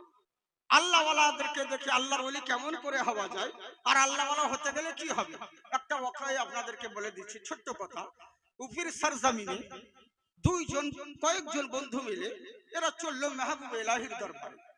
যুক্তি করে চিন্তা করলো, আচ্ছা আমরা এতদিন ধরে এই দেশে বসবাস করছি, আমাদের তো ইনকাম পর্যন্ত দেশের উপর এত অভাব অনটন দেখা দিয়েছে, কি করব? এইভাবে যদি দেশে থাকি আমাদের তো অভাব মিটবে না, অভাব মিটবে না। মন দিয়ে শুনুন কথাগুলো, অভাব মিটবে না, কি করা যায়? বলে কি করা যাবে? বলে এক কাজ করো, এইভাবে দেশে যদি পড়ে থাকি তাহলে আমাদের কোনোদিন অভাব দূর হবে না, ওই যত দিন যাবে তত ঋণগ্রস্তই হবে। তো কি করতে হবে? বলে বাইরে চলো। আমাদের যেমন মানুষ বলে আজকে কালিয়াচক মালদাতে থেকে কোনো কাজ হবে না, চল কলকাতায় কাজ করতে যাই। কিছুদিন পরে দেখলো কলকাতা থেকে দিল্লিতে ভালো মজুরি দিচ্ছে, বলছে তাহলে দিল্লিতে চল, মানে যেখানে লাভ হবে, প্রফিট হবে, মানুষ সেই জায়গায় ছুটে যায়। এরা কয়েকজন মিলে যুক্তি করলো, এক কাজ কর, এই দেশে থেকে কোনোদিন আমাদের অভাব মিটবে না, চল দিল্লির সরজমিনে সোনার কাজ শেখানো হচ্ছে, ওই জায়গায় চল, ওই জায়গায় গেলে পরে আমরা সোনার কাজও শিখে আসতে পারবো, কিছু সোনা ইনকামও করে আসতে পারবো, আমাদের অভাবটা তো দূর হবে, গরিবী হালাতটা তো দূর হবে। বলে ঠিক আছে তাহলে চল, আর দেরি করে লাভ নেই। কয়েকজন বন্ধু মিলে সকাল বেলায় রওনা হলো।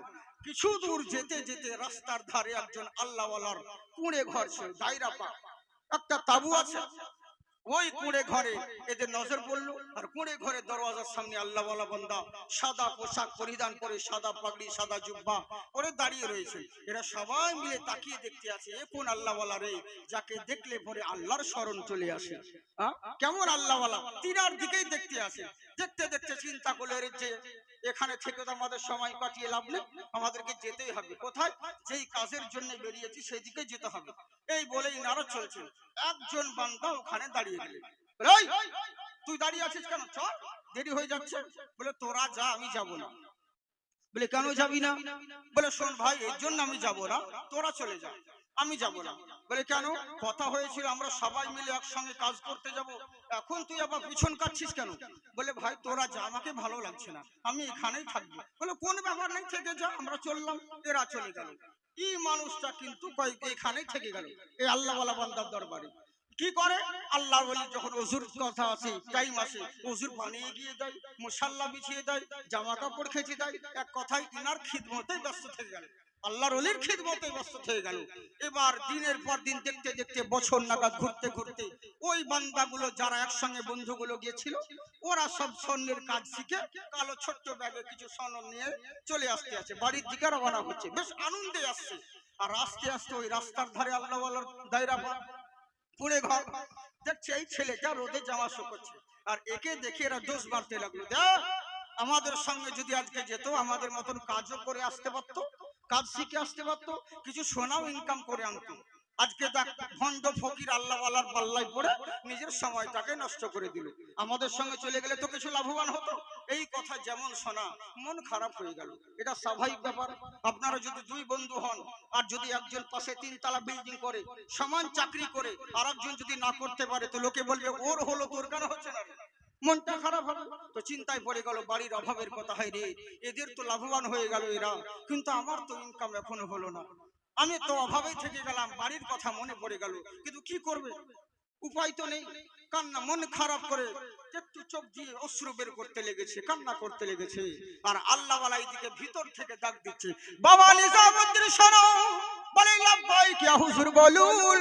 বললে বাবা শোনো, আমি ইস্তিনজা করব, ইস্তিনজা করার জন্য এখানে পানি পাওয়া যায় না, ইস্তিনজা করতে গেলে কুলুপ নিতে হবে, তাই কুলুপ নেওয়ার জন্য একটা ঢেলার ব্যবস্থা করো, একটা ঢিলের ব্যবস্থা করো। আপনারা ঢিল বোঝেন তো?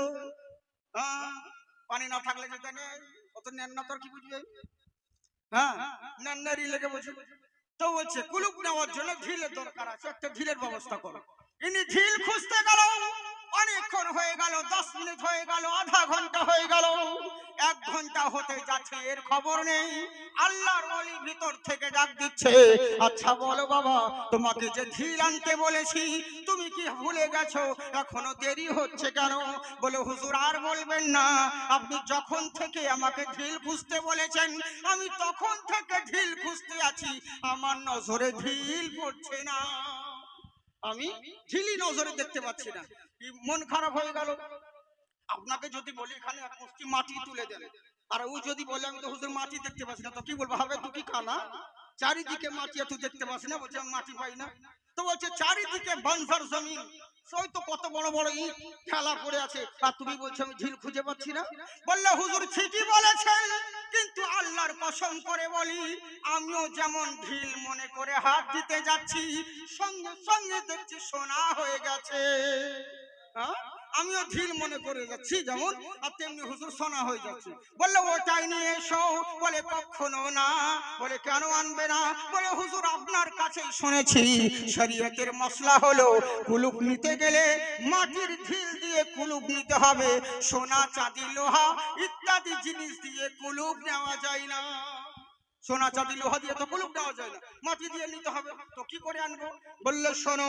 বলে বলেন হুজুর। বলে আচ্ছা বলো তো বাবা, তুমি যেই সোনাটা আনতে ইনকার করে দিলে, ওই সোনাটা দামি জিনিস না কমা জিনিস? বললে হুজুর সোনা তো দামি জিনিস, যেহেতু সোনার জন্য মানুষ লড়ালড়ি করে, মারামারি করে, কাটাকাটি করে।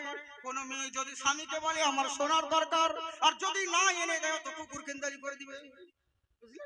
যদি সোনা না পায় ওর তো অবস্থাকে একদম শেষ। এরকম অনেক হয়, কথায় কথায় বা তালাক পর্যন্ত দিয়ে দিচ্ছে শুধু সোনার জন্য। হ্যাঁ, কথায় কথায় কিছু বলতে না হচ্ছে তালাক দিয়ে দিচ্ছে, আর ঘুরিয়ে তখন আমাদেরকে বলছে হুজুর রাগের মাথায় দিয়ে দিচ্ছে। রাগে তালাক দেয় না তো হাসতে হাসতে দেয়, কফি খেতে খেতে তালাক দেয়। বলে রাগের মাথায় দিয়ে দিচ্ছে হুজুর, কি করবো হুজুর, মশলা নিতে আসছে। কবার দিয়েছে? বলে 3 বার। বলে তুমি কবার শুনেছো? বলে 3 বার। আবার কতজন বলছে হুজুর 1000 বার দিয়ে হয়ে গেছে। কতবার মধ্যে মাঝে দেয়, বুঝেছে? তখন এবার বলছে আর তো উপায় নাই ভাই, যদি একবার দুবার হতো তাহলে রাস্তা ছিল, তুমি তো গাছ কেটে দিয়েছো, আর উপায় নাই। এইখানে কিছু আহলে হাদিস মাল এরা বলছে শোনো, সূরা নিসায় তালাকের মশলা আছে, রাগের মাথা ওইভাবে তালাক হয় না, কেউ যদি একবারে তালাক দিয়ে দেয় 3 তালাক, ও তালাক হবে না, তালাকের একটা নিয়ম আছে, কোরআন শরীফে আছে। বলে হ্যাঁ কথা তো ঠিকই, এটা দুনিয়াবি মশলাও তাই। পুলিশ নিয়ম, ডাইরেক্ট কখনো কাউরি বুকে গুলি করতে পারবেন না, কোন আসামিকে ধরতে গেলে আগে ফাঁকায় গুলি ছোড়েন, যখন দেখবেন আসামি কন্ট্রোলের বাইরে হয়ে যাচ্ছে তখন পায়ে গুলি করেন, যখন দেখছেন আর হচ্ছে না নাগালের বাইরে তখন লাস্টে বুকে গুলি করেন, ডাইরেক্ট গুলি করতে পারবেন না। তো তালাকেরও নিয়ম আছে, ডাইরেক্ট দিতে পারবেন না, ধাপে ধাপে দিতে হবে 3 বারে। কিন্তু আচ্ছা বলুন, একটা গাছকে ও আস্তে আস্তে কাটলেও কাটবে, একবারে কেটে দিলেও কাটবে, তাই তো? তো নিয়ম হচ্ছে আস্তে আস্তে, কখন একবারে কেটে দিয়েছে তো আর কি করে লাগানো যায়, এই হচ্ছে ব্যাপার। এবার আমাদের কাছে শুনে নিয়ে অন্য মৌলবীর কাছে যাচ্ছে, ও মৌলবী বলছে কতবার হয়েছে, বলে হুজুর একবার কি দুবার মনে হয় বলেছে। মেয়েটাকে বলছে তুমি কতবার শুনেছো, বলে ওরকমই হবে, আমি গোহালে ছিলাম শুনতে পাইনি অতটা। বলে তাহলে তো উপায় নেই, তাহলে অসুবিধা নেই, বউ নিয়ে যাবে। এবার তখন হয়ে যাচ্ছে, পাবলিক তখন বলছে দেখো মৌলবীরা টাকার লেগে ইমান বিক্রি করে দিচ্ছে, হবে মৌলবীর কি দোষ, মৌলবীকে যেমন বলেছে সেরকম ফতোয়া দিয়েছে, এখানে মৌলবীর কি দোষ আছে? পশ্চিমবঙ্গের এক নাম করা মৌলবী আছে, আমি নাম করছি না, বয়স্ক মানুষ, উনি এখনো বেঁচে আছে, উসমান গনি সাহেব, বুঝলে? তো ওনার কাছে এরকম একটা মশলা করছে, তো কয়েকজন ছেলে মানে তালাক খাওয়াবো, অন্য বেরেলি মৌলবীরা একটু রাগী হয়, জানে হক কথা বলে এই জন্য রাগী হয়, আর হক কথা টক লাগে। তো তালাক খাওয়াবো নিয়ে চলে গেছে, কি মৌলবীর কাছে গিয়েছে, মৌলবী ওকে সবকিছু নিয়ে বলেছে 1000 টাকা দে তোর বউ নেওয়া যাবে, 1000 টাকা দিয়ে বলেছে বউ নিয়ে চলে যাবে। এবার বেরেলি মৌলবীর কানে খবর গেছে, হ্যাঁ, আর তিনি সঙ্গে সঙ্গে এসে মৌলবীর কাছে একটা কলা ধরে, আপনার এত বড় সাহস, আপনি টাকার লেগে ইমান বিক্রি করে দিচ্ছেন, আমরা আলা হযরতের লোক, হক কথা বলি, হ্যাঁ, আর আপনি টাকা নিয়ে যে তালাক খাওয়াবো আর আপনি পয়সা নিয়ে বলেছেন বউ নেওয়া যাবে। বলে শোনো, তোমাদের মতন অত কাঁচা মাল আমি নই, বয়স হয়ে গেল আমার মৌলবিগিরি করতে করতে। আমি প্রথমেই জিজ্ঞাসা করেছি ওকে, ভাই তুই কলমা জানিস? বলে না জানি না। বলে তুই নামাজ পড়িস? বলে না পড়ি না। বলে ভাই তুই তো মুসলমানই নয়, তো তোর আবার তালাক কিসের, 1000 টাকা দে বউ নিয়ে ঘর চলে যা, বুঝলেন? তালাক হলো মুসলমানি, তুই তো মুসলিমই নাই বে, তো তোর আবার তালাক কিসের? তো এরকম হচ্ছে ব্যাপার, বুঝলেন? আমাদের ঘরে ঘরে এরকম কত কিছু হচ্ছে, শুধু শুধু তালাক, স্বামী স্ত্রীতে কথায় কথায় ঝগড়া ঝাঁটি ঝামেলা ইত্যাদি বিভিন্ন রকম ভাবে ঝামেলা চলছে সোনার জন্য, যে কোনো জিনিসের জন্য। তাই বলছে হুজুর সোনা তো দামি জিনিস, এই সোনার জন্য মানুষ লড়ালড়ি মারামারি করে, এমনকি স্বামী স্ত্রীতে ছাড় পর্যন্ত হয়ে যায়। তো বললে বাবা তাহলে এত যখন দামি জিনিস তুমি আনছো না কেন? এত দামি জিনিস যেহেতু, এত মূল্যবান জিনিস মূল্যহীন নয়, তো মূল্যবান জিনিস তুমি আনতে চাইছো না কেন? বলে হুজুর এরই জন্য আনছি না, আপনি তো বলেছেন ওই সোনা দিয়ে কুলুপ দেওয়া যায় না। বলে বাবা চিন্তা করো, তুমি কি মন খারাপ করছো? বলেন কেন হুজুর? বললে শোনো শোনো, পীররা হয় রওশন জমির, আল্লাহর দেওয়া শক্তিতে তোমার দিলের খবর বলতে পারে। তুমি একটু আগে মন খারাপ করছিলে এই সোনার জন্য, যেই সোনা এত দামি জিনিস, যার জন্য মানুষ লড়ালড়ি মারামারি করে, সোনার জন্য কাটাকাটি করে, আর এত দামি সোনা, যেই সোনা পেশাব ফিরার কাজে লাগে না, কুলুপ নিতে গেলে কাজে লাগে না, আর তুমি সেই সোনার জন্য মন খারাপ করছো। প্রকৃত মন যদি লাগাতে হয় মহান আল্লাহর সঙ্গে লাগাও, তুমি যেটাতে হাত দিবে আল্লাহ সোনা বানিয়ে দিবে, বুঝলেন? তাই বলছে শোনো দুনিয়াবাসীরা, হে আমার ইমানদারগণ, তোমরা আল্লাহকে ভয় করো, আর আল্লাহর ভয় যা দিলে রাখতে গেলে আল্লাহওয়ালার সঙ্গ লাভ করো। আল্লাহওয়ালার সংস্পর্শ যদি তোমাদের দিলে থাকে, হাজারো শয়তান চেষ্টা করলে পরেও তোমার দিল থেকে ঈমান নষ্ট হবে না। এবার বলুন বক্তব্য স্টার্ট করব না ছেড়ে দেব? বলবো?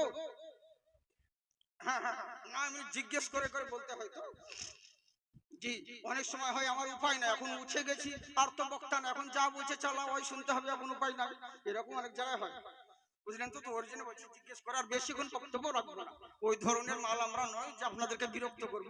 যত তাড়াতাড়ি হয় তত তাড়াতাড়ি ছেড়ে দিলে মানে আমরা বাঁচি, এমন ওয়াজ করবো, আল্লাহ অনেক কোয়ালিটি দিয়েছে, কখন সকাল হবে বুঝতে পারবে না, কিন্তু অত করবো না, আমার শরীর খারাপ, বুঝলি, দরকার নেই দেরি লেগে। তো কথা হচ্ছে কি, মন দিয়ে শুনুন তাহলে হয় বাবজি শোনাবো কি আমার। তো আল্লাহ রাব্বুল ইজ্জত আমরা আল্লাহ রাব্বুল ইজ্জাতের আউলিয়া কিরামের মাহফিলে আমরা এখানে হাজির হয়েছি, উপস্থিত হয়েছি হিদায়াতের উদ্দেশ্যে। আল্লাহ পাক যেন আমাদেরকে হিদায়াত দান করেন, বলেন আল্লাহুম্মা আমিন। একবার মুহাব্বতের সহিত দরুদের নজরানা পড়েন আল্লাহুম্মা।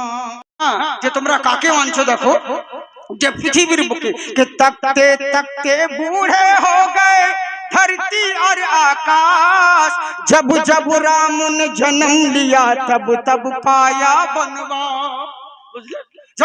আমরা বলি राम की पूजा की जगने पर राम के अर्थ न जाने, राम की माला जपे लेकिन राम को ना पहचाने, दिखते दिखते बूढ़े हो गए धरती और आकाश, जब जब राम ने जन्म लिया तब तब पाया बनवास।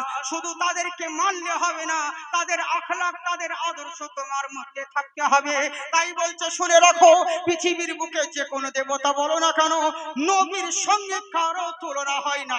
আজকে যারা সোশ্যাল মিডিয়ায় আমার নবীর ব্যাপারে উল্টো পাল্টা কমেন্ট করে, মুসলমানের বাচ্চা এরা উত্তর দিতে পারে না। এরা তখন মৌলবীদেরকে বলে হুজুর অমুক জনা নবীর ব্যাপারে এই বলছে। কেমন নবী?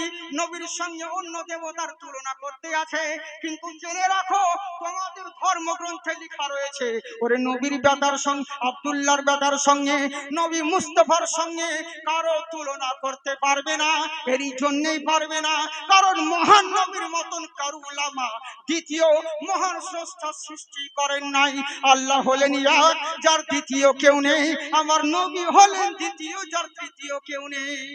সুবহানাল্লাহ। তাই বলছে শোনো, ওই নবীর মতন কেউ আর হয়নি, আর হবে না। উনার আখলাক সবার চাইতে আলাদা। উনার আদর্শ যদি তোমাদের মধ্যে থাকে, এখানেও লাভবান হবে, পরকালেও লাভবান হবে। তাই সবাই অবাক হয়ে গেল, কি ব্যাপার রে? আমরা ভেবেছিলাম আজকে কতল হয়ে যাব, আজকে আমাদেরকে কতল করে দিবে, আজকে আমাদের স্ত্রীরা বেওয়া হয়ে যাবে, বিধবা হয়ে যাবে। যেহেতু নবীর উপরে আমরা অনেক অত্যাচার করেছি, অনেক জুলুম করেছি, আজ হয়তো আমাদের রেহাই আর হবে না, আজকে হয়তো শেষ হয়ে যেতে হবে। এমন সময় আমার নবী এলান করলেন, শোনো আজ থেকে তোমরা চিন্তিত হয়ো না, আমি নবী তোমাদেরকে ক্ষমা করে দিলাম। ওরে বদলা নেওয়ার নাম ইসলাম নয়, ক্ষমা করে দেওয়ার নাম হলো ইসলাম। ক্ষমা করে দেওয়ার নাম হলো ইসলাম। আমরা সেই ইসলামকে মান্য করি, আমরা হচ্ছে মুসলমান। কিন্তু আমরা হলাম এমন মুসলমান, নবীকে শুধু মুখে বলি ভালোবাসি, কিন্তু নবীর জন্য নবী যেগুলো আমাদেরকে করতে বলেছেন আমরা সে সমস্ত জিনিসগুলো করতে রাজি নই। মুসলমান অনেক দিন হয়ে গেলাম, সারা রাত জালসা শুনবো, কিন্তু নামাজের দিকে কোনো ধার ধারবে না। ফজরের টাইমে আজান দিলে চিৎ পাটাং হয়ে ঘুমাবে, ও আজানের শব্দ শুনতে পাবে না। নামাজ তো পড়েও না, আজানের শব্দ শোনে না, ও জব টব ওসব কিছু ব্যাপার হয় না, বুঝলেন। আজকে মসজিদ উপলক্ষে আপনাদের সম্মুখে জলসা করা হয়েছে। এই মসজিদ হচ্ছে ইবাদত খানা। ওরে কাল কিয়ামতের ময়দানে জেনে রাখেন, কাউরির দরকার হবে না আপনার গ্রামের জন্য সাক্ষী দেওয়ার লেগে। আপনার গ্রামের একটা মসজিদই যথেষ্ট। আল্লাহ দরবারে সাক্ষী দেওয়ার জন্য একটা মসজিদই যথেষ্ট, বুঝলেন বাবজি। মসজিদকে আমরা সবাই ভালোবাসি, ভালোবাসি না? কারা কারা ভালোবাসেন হাত তুলেন। যারা যারা হাত তুলেন এমন করে 500 না নাকি 5000 টাকা দিবেন। আমি চাইবো না, আমি কালেকশন বক্তা নই, আর আমার জোর জবরদস্তি চাওয়া অভ্যাসও নাই যে বারবার বলবো দেন গো দেন গো। ওরকম বারবার বলবো না, হয়তো 5-6 বার বলবো, বুঝলেন। হ্যাঁ, বারবার বলার প্রয়োজন নেই। আপনাদের ইচ্ছে যদি হয়তো ইনশাল্লাহ দিবেন, জোর করবো না। হ্যাঁ, আজ যদি না থাকে কোনো ব্যাপার নেই, কালকে দিবেন। নাই একজন আছে 5000 টাকা দিবেন মসজিদের লেগে, ইনশাল্লাহ। আপনারা ভালো মানুষ, আপনারা খুবই ভালো মানুষ সত্যি, আর আমরা ভালোই মানুষ, শুধু জুতো চুরি করি তাই, বাকি আমরা ভালো মানুষ, সবই ভালো। হ্যাঁ ইনশাল্লাহ।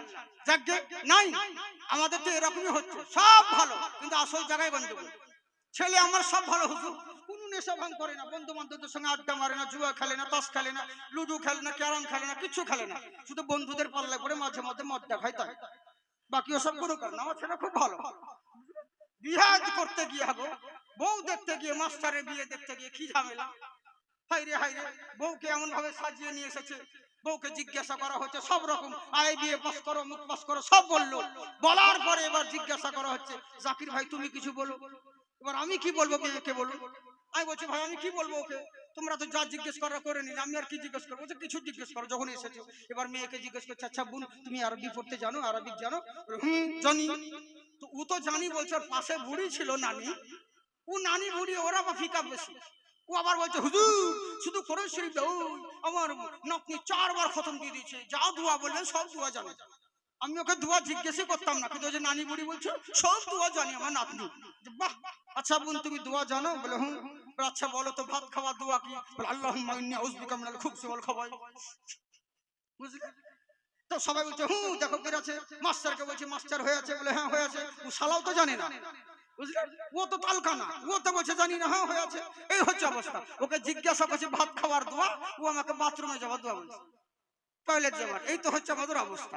সব ভালো, শুধু আসল জায়গায় আমরা ফেসে যাই, জানি না, এটাই হচ্ছে ব্যাপার। সবই ভালো, নামাজটা পড়তে যাই না। হ্যাঁ, এটাই হচ্ছে আমাদের আসল মানে কম। যাজ্ঞে সোনামুখী ভাবছি আমার খোদার ঘর মসজিদের জন্য নাই, একজন যে 5,000 টাকা দিবেন ইনশাআল্লাহ আমি আপনাদেরকে বিরক্ত করবো না। নাই 5 জন বলেছি, একজন তো উঠেন, কমসে কম মান সম্মান তো বাঁচানো, তাহলে আজকে করে হবে। হ্যাঁ লিখিয়ে দিবেন। এখন যে আপনাকে দিতে হবে তারা করবেন না। ওরে শুধু টাকা দিব বলে দেওয়া হয় না, কত জনের টাকা দান করতে আসে, 2000 টাকার নোট নিয়ে হচ্ছে খেয়ে পড়ে গেছে, টাকা হারিয়ে গেছে। আর একজনে এমনি জালসা দেখতে গেছে, যে বেরেলিতে জালসাতে কি করে দেখবো, মৌলবীরা তো শুধু গান গায়, মানে আমরা গজল বলি তো, তাই বলে বেরেলি মৌলবীরা শুধু গান গাই পা কেসা কাহিনী বলেই পার হয়ে যায়। আর বিপদ হয়ে গেছে যাদের ইলিম কালাম আছে, যারা বড় আলিম, তাদের সুর নেই, সুর করা বক্তাদের পিছনে বাঁশ দেয়। শুধু সুর করলে হবে না, গলা ফাটিয়ে কাজ চলবে হবে না, ইলিম কালামের দরকার আছে। আর যাদের সুর আছে তারা বলছে ফতুয়াবাজি করলে হবে না সব জায়গায়। হ্যাঁ, দেশের পরিস্থিতি খারাপ, মানে ওকে বাঁশ দিচ্ছে, ওকে বাঁশ দিচ্ছে, বুঝলেন? কিন্তু আসলে তা নয়।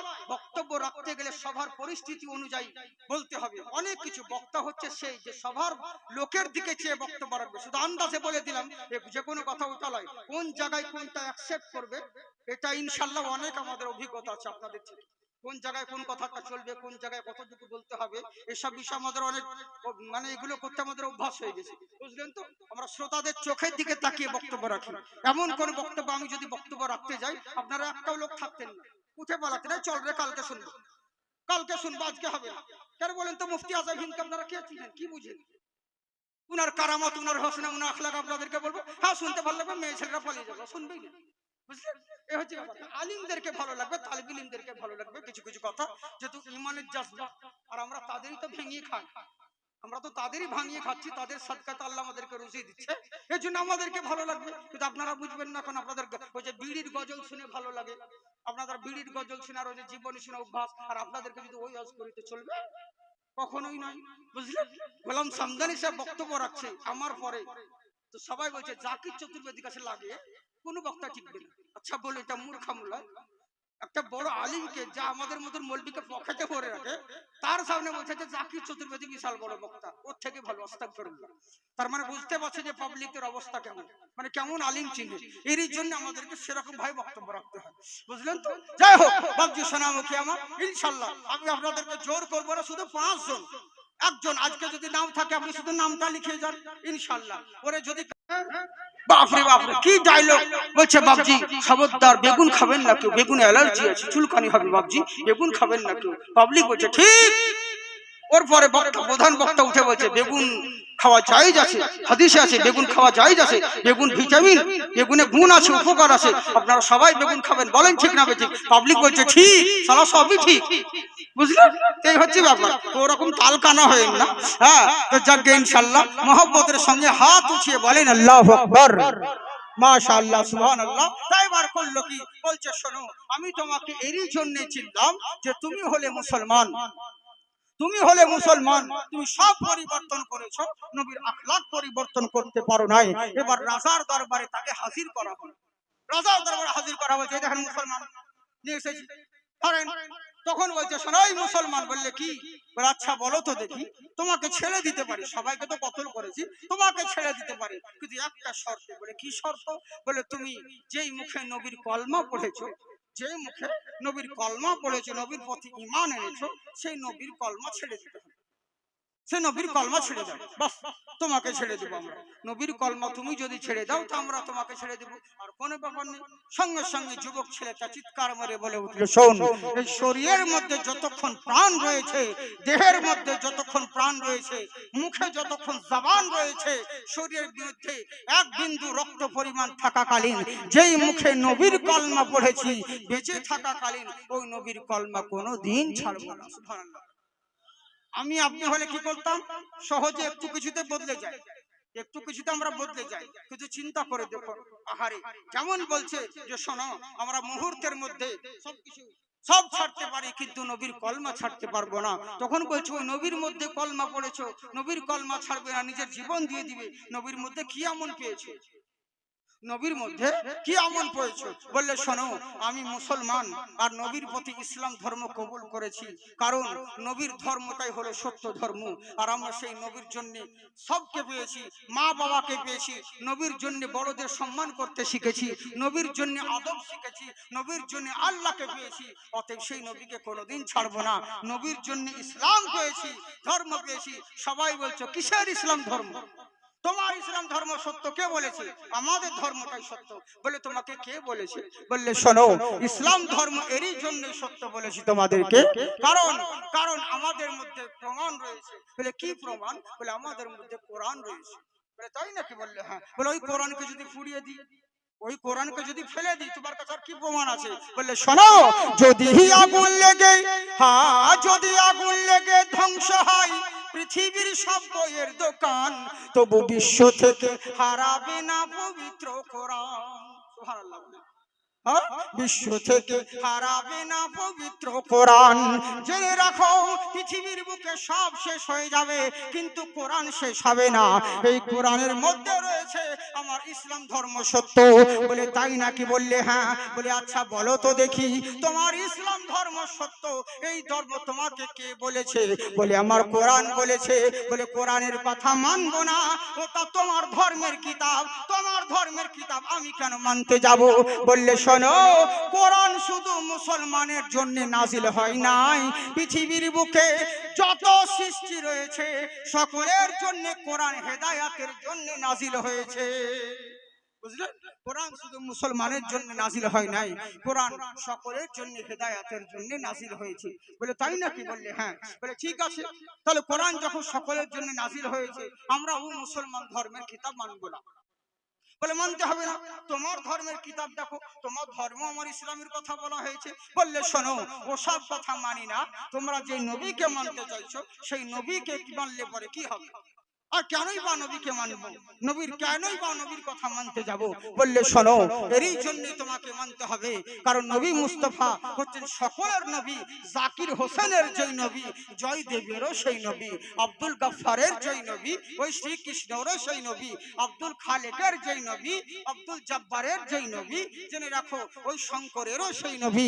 বুঝা গেল, আল্লাহর খোদাই যত দূর রয়েছে আমার নবীর মুস্তাফাই তত দূর রয়েছে। বুঝলেন? সকলের জন্য নবী মুস্তাফা আমার হেদায়েতের জন্য এসেছে। বলে তাই নাকি? বললে হ্যাঁ। বলে ওই নবীর কথা মানতে হবে কিন্তু আমরা ওই নবীকে মানব না। বলে তোমাকে মানতে হবে না, কিন্তু জেনে রাখো, পৃথিবীর বুকে যদি লাভবান আর পৃথিবীর বুকে যদি কামিয়াব হতে চাও তাহলে নবীর কাছেই যেতে হবে। তোমরা যদি মনে করো আমি কামিয়াব হয়ে গেছি, তোমাকে হেদায়েত হতে হবে। আর হেদায়েত কোনো মোল্লার দরবারে পাওয়া যায় না, আমার রাসূলুল্লাহর দরবারে পেতে হবে। সুবহানাল্লাহ।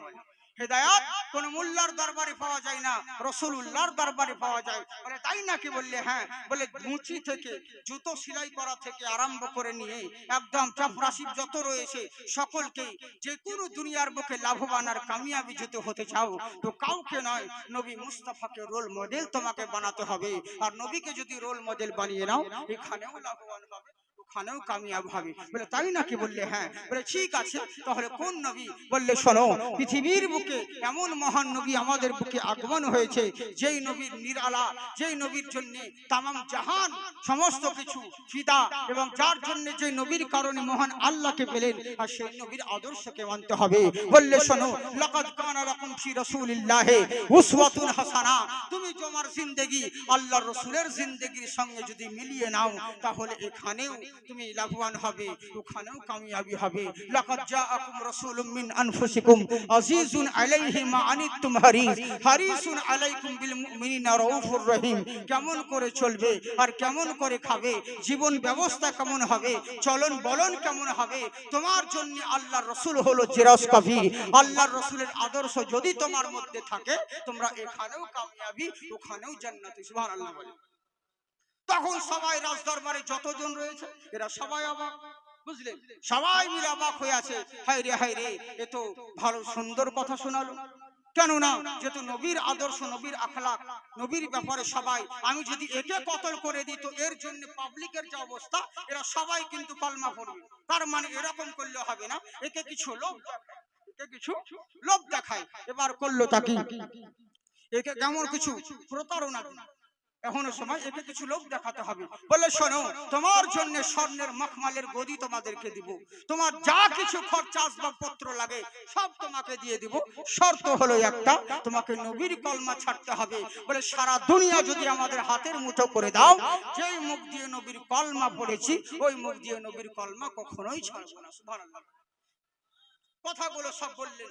এখনো সময় সরাজ দরবার সবাই চুপচাপ রয়ে গেল বাচ্চার কথা শুনে। বলে আমি তোমাদেরকে আগেই বলেছিলাম, এখনো মুসলমান আমার দেশে যতদিন পর্যন্ত থাকবে, এরকম মুসলমান পৃথিবীর বুকে যতদিন থাকবে, হাজার যদি চেষ্টা করে একটা গায়ের মুসলমান একজন মুসলমানের চুল পর্যন্ত বাঁকা করতে পারবেন না। সুবহানাল্লাহ। ওরকম মুসলমান আপনাদেরকে হতে হবে, কিন্তু আমরা সেই রকম নয়। আমরা শুধু নামকে ওয়াস্তে মুসলমান, মুখে বলি আমরা আল্লাহকে মানি, আমরা আল্লাহকে ভয় করি, কিন্তু কাজের কাজ কিছু নাই। আমরা মুখে বলি আল্লাহ ওয়ালাদেরকে মানি, আল্লাহর ওলিদের জিকির আজগার করি, একে আল্লাহর ওলির মোহাব্বত বলে না। এটা জেনে রাখবেন। আজকে হুজুর মুফতি আজম হিন্দের উরসে উপলক্ষে আমরা যেখানে হাজির হয়েছি, মুফতি আজম হিন্দ সহজে হওয়া যায়নি। মুফতি আজম হিন্দ এমনি হয় নাই, আইরে গাইরে মানুষ নাই।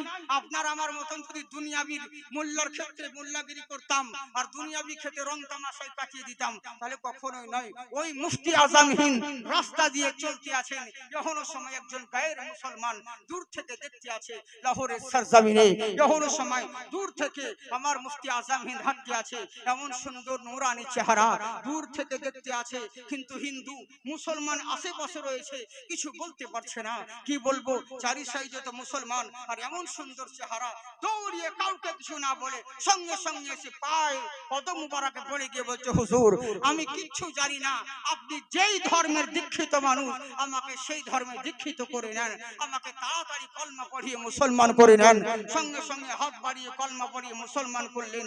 এবার আশেপাশের লোকগুলো তাকে বলল, আরে গায়ের মুসলমান, তুমি কি এমন দেখলে? এতদিন ধরে আমরা এখানে বসবাস করছি, কোনোদিন তো মুসলমানের কথা বলনি, তুমি তো মুসলিমকে দেখতেই পারো না, আজকে হঠাৎ করে কলমা পড়ে মুসলমান হলে। বললে শোনো, এরই জন্য আমি কিচ্ছু দেখিনি, শুধু দেখলাম উনার চেহারা খানি। ওরে গোলামের যদি চেহারা এত সুন্দর হয়, আল্লাহওয়ালার চেহারা আর আদর্শ যদি এত সুন্দর হয়, না জানি মদিনাওয়ালা মুস্তাফার চেহারা কত সুন্দর হবে। আর মদিনাওয়ালার চেহারা যদি অত সুন্দর হয়, না জানি মহান আল্লাহ কত সুন্দর হবে। এর জন্য ইনার ধর্মটাই সত্য, আমার মন গওয়াহি দিচ্ছে। এরই জন্য তার হাতে হাত রেখে আমি কলমা পড়ে মুসলমান হলাম।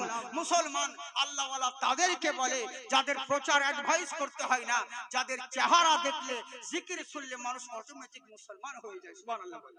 আর আমরা এমন মুসলমান, আমাদেরকে দেখলে পরে লোকে মানে হিনকার করে, লোকে বলে যে মুসলমান না হয়েছে তো ভালোই আছে। বুঝলেন? এই তো হচ্ছে আমাদের মুসলমান। কেন এই পরিস্থিতি কেন হলো? কারণটা হচ্ছে কি, আমরা সব বদলেছি, সব করেছি, নিজের আখলাক পরিবর্তন করতে পারি নাই।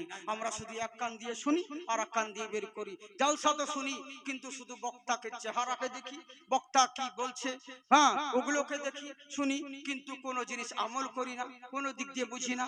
বুঝলেন? প্রত্যেক জিনিসের মধ্যে একটা হেদায়াত ঢুকে আছে, কথা অনেক কিছু কথা আছে, অনেক কিছু ব্যাপার রয়েছে। আমি আপনাদেরকে যদি কোনো আউলিয়ার বা অন্য কাউরি যদি জীবনী কিছু একতরফা বলে যেতাম, কোনো কারামত এ শুনে আপনাদের কোনোদিন হেদায়াত হতো না। শুধু শুনতেন, বলতেন বাহ বিশাল বড় আল্লাহর ওলি, এত সুন্দর পাওয়ার তিনার ছিল, এইটুকু। কিন্তু ওর মধ্যে কোনো হেদায়াত ঢুকে না, ওটা শুনে আপনি কিছু পাবেন না। বুঝলেন? তো কিছু কিছু ব্যাপার রয়েছে যে জিনিস সংক্ষিপ্তের মধ্যে অনেক কিছু ব্যাপার শেখা যায়। একটা কথার মধ্যে 100টা কথা লুকিয়ে রয়েছে। ইনশাআল্লাহ আজকে তো ট্রেলার, আগামী কালকে তো মেন প্রোগ্রাম রয়েছে, বুঝলেন? সব রকম আপনাদেরকে শোনা যাবে। আর আমরা হচ্ছে অলরাউন্ডার মাল, একভাবে নয়, আমরা হাজারো দিক দিয়ে কথা বলি, সব রকম ভাবে কথা বলি। এইটুকু সময়ের মধ্যে আল্লাহর ওলির কথা বললাম, নবীর কথা বললাম, সংস্কৃত দিয়ে বললাম কি করে। হ্যাঁ, আমরা মুসলমান, আমাদেরকে হিদায়াত হতে হয় বাপজি। আমরা শুধু নামধারী মুসলমান হলে হবে না। এরই জন্যই তো কোন কবি বলে মুসলমান আমরা কেমন মুসলমান চিন্তা করুন, আর আমরা কোন নবীর উম্মত, যার জন্য বলে ওরে বিশ্ব জগতে ঘুরলে যার জোড়া পাবে না, ওরে বিশ্ব জগতে ঘুরলে যার জোড়া পাবে না, আমার নবীর মতো আর নবী হবে না। সুবহানাল্লাহ বলেন না। আপনারা যেমন শুনছেন, আমি আপনাদের সামনে আজকে নতুন বক্তব্য শিখছি মনে হচ্ছে, বুঝতে পারলেন? আমার কথা শুনে আপনারা বুঝতে পারছেন? হ্যাঁ, মানে যারা ইউটিউবার আছে তারা বলবে যে জাকির সাহেব এরকম বক্তব্য দেয় না, কি ব্যাপার, ওইটাই কি? হ্যাঁ ওইটাই, কিন্তু চেষ্টা করতে একটু টাইম লাগবে। এতদিন ধরে মানে এই মঞ্চে না, আলাদা লাইনে, বুঝলেন? হঠাৎ করে তো এরকম হবে লাইন গুছাতে অনেক দিন, রাজমিস্ত্রি কাজ করতে করতে যদি লাইন ছেড়ে যেত সব যাবে গোলমাল, বুঝলেন? কুন্নি ধরতে আবার সঠিক হতে টাইম লাগে, তো এই হচ্ছে ব্যাপার। তো মন দিয়ে শুনুন একবার মহব্বতে সুবহানাল্লাহ বলেন। বিশ্ব জগতে ঘুরলে যার জোড়া পাবে না, আমার নবীর মতো আর নবী হবে না, আমার নবীর মতো আর নবী হবে না। হাসছে আকাশ, খেলছে বাতাস, গাইছে পাখি নবীর নাম, আপন মনে খোদার ধ্যানে পড়ে তারা শুভ শাম। সুবহানাল্লাহ বলেন। হাসছে আকাশ, খেলছে বাতাস, গাইছে পাখি নবীর নাম, আপন মনে খোদার ধ্যানে পড়ে তারা শুভ শাম। ওরে সেই নবীজি ধরাই এসে দিলেন খোদার ঠিকানা, ওরে সেই নবীজি ধরাই এসে দিলেন খোদার ঠিকানা, আমার নবীর মতো আর নবী হবে না। তাই বাচ্চা বলছে শোনো, আমরা ওই নবীকে মাননেওয়ালা, ওই নবীরকে মানি, ওই নবীর কলমা পড়েছি। ওরে যেই নবীর ব্যাপারে কি বলবো তোমাকে, যেই নবীর থুতুর বরকত সবার চাইতে নিরালা। বলে কেমন করে? ওরে নবীর জাতের কথা পরে বলি, নবীর থুতু মুবারকের কথা বলি শোনো। যদি কোনো অন্ধ মানুষ থাকে, তার চোখে নবীর যদি থুতু মুবারক বলিয়ে দেয়, সঙ্গে সঙ্গে অন্ধ আলোকিত হয়, অন্ধ চোখে দেখতে পাই। বলে তাই নাকি? বললে হ্যাঁ।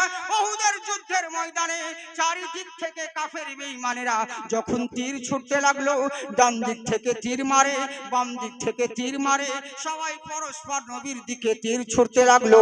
এখনো সময় কাফের বেঈমানেরা তীর মারতে আছে, সাহাবীরা নবীকে ধরে আছেন, গোল করে ঘিরে আছেন। দূর থেকে লাগবি তো লাগ, একটাই এমন কাফের একটা দূর থেকে তীর লেগেছে, তীরটা লাগবে তো লাগ, সোজা এসে নবীর সামনে দাঁড়িয়ে থাকা সাহাবী হযরতে কাতাদা রাদিয়াল্লাহু তাআলা আনহু, উনার চক্ষু মুবারকে তীরটা এসে লেগেছে।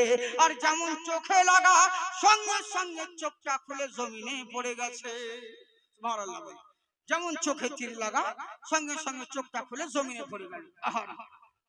তেমনই জমিনে পড়ে গিয়েছে। এখনো সময় করলো তাকে, হঠাৎ করে জমিনে পড়ে যাওয়ার সাথে সাথে আমার নবী মুস্তাফা বলতেন সাহাবী একটু কাছে এসে বলে, বলেন হুজুর, বলে আমার মহব্বতে নিজের চক্ষু শহীদ করে দিলে। সাহাবী বলছে ইয়া রাসূলুল্লাহ, নবী গো আপনার জন্য চক্ষু কেন, নিজের কলজে যদি দিতে হয় কোনদিন পিছপা হব না। ওরে বিশ্ব জগতে ঘুরলে যার জোড়া পাবে না, আমার নবীর মতো আর নবী হবে না। নিজের চক্ষু মুবারক শহীদ করে দিয়েছে, চোখ দিয়ে গড়গড় করে রক্ত ঝরতে আছে, নিজের হাত মুবারক ধরে চক্ষু ধরে আছে। এখনো সময় আমার নবী বলছেন কাতাদা শোনো, আমার কাছে এগিয়ে এসো। বলে বলেন ইয়া রাসূলুল্লাহ, নবী গো, বলে মাথাটাকে নিচু করো। নবী করলেন তা কি, যেই চক্ষুটা ফুলে পড়ে গেছিল, ওই চক্ষুটাকে কুড়িয়ে নিয়ে নবী মুস্তাফা আমার সাহাবীকে বললে মাথা নিচু করো। যে চোখটা খুলে গিয়েছে ওই চোখে লাগিয়ে দিলেন। লাগিয়ে দেওয়ার সঙ্গে সঙ্গে নিজের থুথু মুবারক যেমন চোখে লেপন করে দেওয়া, সঙ্গে সঙ্গে সাহাবী বলছে শোনো, আমি আগে যেমন দেখতে পেতাম, নবীর থুথু মুবারক লাগানোর পরে আমি আরো দ্বিগুণ দেখতে পাচ্ছি। বিশ্ব জগতে ঘুরলে চার জোড়া পাবে না, আমার নবীর মতো আর নবী হবে না। কোথায় গেলে পাবো মোরা এমন দয়ার নবী, জিনার হাতে রোজ হাসরের জান্নাতের চাবিকাঠি। সুবহানাল্লাহ বলেন। যেমন নবী কোথায় পাবো? এবার করলো কি, যেমন সাহাবীর চোখে লেপন করে দেওয়া। সাহাবী বলছে শোনো, আগে যেমন দেখতে পেতাম, নবীর থুথু মুবারক লাগানোর পরে আরো দ্বিগুণ দেখতে পাচ্ছি। শুধু তাই নয়, এবার করলো কি, চারিদিক থেকে ডান দিক বাম দিক উত্তর দক্ষিণ পূর্ব পশ্চিম থেকে তীর মারতে লাগলো। অবশেষে হযরতে আবু তালহা রাদিয়াল্লাহু তাআলা আনহু সাহাবী আমার সামনে দাঁড়িয়ে রয়েছেন। কাফেরদের তীর চারিদিক থেকে মারতে লাগলো। কেউ ডান দিক থেকে তীর মারে, সাহাবী আমার ডান দিকে পিঠ ঘুরিয়ে দেয়। বাম দিক থেকে যখন তীর আসে, সাহাবী আমার বাম দিকে তীর লাগিয়ে পিঠ লাগিয়ে দেয়। যেই দিক থেকে তীর আসে, উনি সাহাবী আমার নবীর সামনে নিজের শরীরকে সমর্পণ করে দিয়ে সেই দিকে শরীরকে ঘুরিয়ে দেয়। এখনো সময় করলো কি, ওই সাহাবীর পিঠটা কাফেরদের তীরে যখন চালনের মতন ঝাঁঝরা হয়ে গেছে, ফুটো হয়ে গেছিল, সঙ্গে সঙ্গে সাহাবী আমার জমিনের মধ্যে উবুড় হয়ে পড়ে গেল। এবার আমার নবী দেখছেন ওই সাহাবীর হাত মুবারকে ঢাল রয়েছে। নবী আমার বললেন শোনো, তোমার হাতে যখন ঢাল রয়েছিল, ঢাল আছে, তুমি ইচ্ছে করলে পরে কাফেররা যখন তীর মারছিল, তুমি চাইলে পরে কাফেরদের তীরগুলো ঢাল দিয়ে রুখতে পারতে, কিন্তু কেন ঢাল ব্যবহার করলে না? তুমি কেন ঢাল ব্যবহার করলে না? তখন আমার সাহাবীদেরকে বলতে আছেন শোনো, নবী আমার বললেন শোনো গো, ইচ্ছে করলে পরে ঢাল দিয়ে কাফেরদের তীরগুলোকে রুখতে পারতে, কিন্তু ঢাল ব্যবহার না করে নিজের পিঠকে ব্যবহার করেছো কেন? সাহাবীর চোখ দিয়ে পানি ঝরে আর বললে সাদ্দাক্তা ইয়া রাসূলুল্লাহ, আপনি ঠিকই বলেছেন হুজুর, আপনি সত্যি বলেছেন হুজুর, আমি ইচ্ছে করলে পরে কাফেরদের তীরগুলোকে ঢাল দিয়ে ব্যবহার করতে পারতাম। বলে তাহলে কেন করলে না? আমার কথা বুঝতে পারছেন আপনারা? মানে স্পিডে বলছি, মানে একটু ধীরে ধীরে বললে বহুত টাইম লাগে, বুঝলেন তো? আমি অল্প বেশিক্ষণ বক্তব্য রাখি না, অল্প সময় বলি, হ্যাঁ, কিন্তু মানে স্পিডে বলে ঠিক টাইম মেকআপ একই হয়। 2 ঘন্টা 3 ঘন্টার ওয়াজ আর আমার 1 ঘন্টার কাছে একই হয়, বুঝতে পারছেন তো? হ্যাঁ, তাড়াতাড়ি করে বলি তো যেটা বুঝতে পারছেন, টাইম মেকআপ হয়। তো কথাটা হচ্ছে কি, দেখুন আস্তে আস্তে বলা যায়, কিন্তু হয় না, সে গল্পের মতন হয়ে যায়, বুঝলেন তো? মামিনা দূর থেকে যাচ্ছে, হযরতে আব্দুল্লাহ বাণিজ্য করতে যাচ্ছে, মা খালুরা বোনেরা ফুফুরা 14 গোষ্ঠীরা কানে হাতে চালু দিলেন। 10 সেকেন্ডের কথা 10 মিনিট লাগবে, মানে হয় না, বুঝলেন তো? এটা তাড়াতাড়ি হয়ে যায়, লেগ দিয়ে যায় কথা। তো যাকে মন দিয়ে শুনুন, হ্যাঁ, বলার ওরকম ভাবে চেষ্টা করছি, মহব্বতে সুবহানাল্লাহ বলেন। নবী আমার বললেন শোনো, ঢাল ছিল, ঢালটা ব্যবহার করতে পারতে, কিন্তু নিজের পিঠটা কেন ব্যবহার করলে? তখন আমার সাহাবী বলছে শোনো না হুজুর, আমি ইচ্ছে করলে ঢালটাকে ব্যবহার করতে পারতাম, কিন্তু পিঠ ব্যবহার করিনি একটা কারণে, কারণ হুজুর আমি যদি ঢাল ব্যবহার করতে যেতাম, কাফেরদের সামনাসামনি আমাকে হতে হতো। কারণ পিছন দিয়ে ঢাল দিয়ে এমনি করে তো তীর রুখা যায় না, তীর ঢাল দিয়ে তীর রুখতে গেলে আমাকেও পিছন হতে হবে, সামনে কাফেরদের সামনাসামনি হতে হবে, আর যেই দিক থেকে তীর আসবে আমাকে সেদিকে রুখতে হবে। বলে হ্যাঁ, তা কি হলো? বলে হুজুর ঠিকই বলেছেন, আমাকে ঢাল দিয়ে তীর রুখতে গেলে কাফেরদের সম্মুখীন হতে হতো, কিন্তু পিছনে আপনি নবী পড়ে যেতেন, শাহেনশাহে দু আলম, যার জন্য বাপ পেয়েছি, যার জন্য আম্মা পেয়েছি, যার জন্য সারা জাহান পেয়েছি, যার জন্য আল্লাহকে পেয়েছি, আর সেই নবী থাকবে পিছনে। আমি নিজের জান বাঁচানোর জন্য কাফেরদের সামনে থাকবো, ঢাল ব্যবহার করব, নবীকে পিছনে রেখে। এরই জন্য দেখলাম চরম বিয়াদবি। তাই আমি চিন্তা করলাম নিজের জীবন চলে যায় তবু রাজি, মরতে একদিন হবে। যারা দুনিয়ার বুকে এসেছে তাদেরকে একদিন চলে যেতে হবে। চিরদিন সবার সমান যায় না। আজকে হিরো রয়েছো, কালকে জিরো হতে হবে। আজকে তুই মস্তিয়েছো, কালকে তোমাকে পস্তাতে হবে। চিরদিন সবার সমান যায় না, কারণ মরতে সকলকেই হবে। প্রত্যেকের একটা নির্দিষ্ট টাইম রয়েছে। আইনামা তাকুনু ইউদরিকুমুল মাউত ওয়ালাউ কুনতুম ফি বুরুজিম মুশাইয়াদা। লোহার পিঞ্জরার ভিতরে যদি লুকোয়িত থাকো, মৃত্যু থেকে যদি মনে করো পালিয়ে যাব, কখনো রেহাই পাবে না। কুল ইন্নাল মাউতাল্লাযী তাফিরুনা মিনহু ফাইন্নাহু মুলাকীকুম। যেখানে যাও না কেন, যেদিকেই থাকো না কেন, যখন নির্ধারিত সময় হয়ে যাবে, এক সেকেন্ড আগেও হবে না, এক সেকেন্ড পরেও হবে না, মালাকুল মউত তোমার সঙ্গে মোলাকাত করবে। কেমন সত্য মালাকুল মউত! হযরতে দাউদ আলাইহিস সালামকে আল্লাহ পাক এত বুদ্ধি দিয়েছিলেন, এত মর্যাদা দিয়েছিলেন, বুদ্ধির জোরে এমন একটা বাসা তৈরি করেছিলেন, যেই বাসায় করে মানুষ তো দূরের কথা, একটা পিঁপড়ের ঢোকার ক্ষমতা নেই। বাইরে গেলে তালা মেরে যেতেন, ভেতরে প্রবেশ করলে আবার তালা খুলে প্রবেশ করতেন। উনি একদিন বাণিজ্যে চলে গেছে, কিছুদিন হয়ে গেল, কিছুদিন পরে বাণিজ্য থেকে, সফর থেকে যেমন তালা খুলে ভেতরে প্রবেশ করছেন, দেখছে ঘরের ভিতরে আল্লাহর বান্দা একজন শুয়ে আছে। উনি বলছে আসসালামু আলাইকুম। বলে ওয়ালাইকুম আসসালাম। মান আনতা, তুমি কে? বলে হুজুর আপনি বলেন তো আমি কে হতে পারি? হযরতে দাউদ নবী চক্ষু বন্ধ করলেন আর বলছেন আমি তোমাকে চিনে নিয়েছি। বলে বলেন তো কে হুজুর আমি কে হতে পারি? বলে তুমি আর অন্য কেউ নয়, তুমি হলে মালাকুল মউত, জান কবজ করা ফেরেশতা ইসরাইল আলাইহিস সালাম। বলে হুজুর আপনি আমাকে চিনলেন কেমন করে, আপনি আমাকে জানলেন কেমন করে? বলে তোমাকে এরই চললে চিনতে পারলাম। ওরে আমি এমন ভাবে আমার বাসা তৈরি করেছি, যেই বাসায় একটা পিঁপড়ের ঢোকার ক্ষমতা নেই, আর তোমার মতন বান্দা আমার বাসায় প্রবেশ করে আরাম করছে। তার মানে তুমি ইসরাইল ছাড়া অন্য কেউ হতে পারো না। আইনামা তাকুনু ইউদরিকুমুল মাউত ওয়ালাউ কুনতুম ফি বুরুজিম মুশাইয়াদা।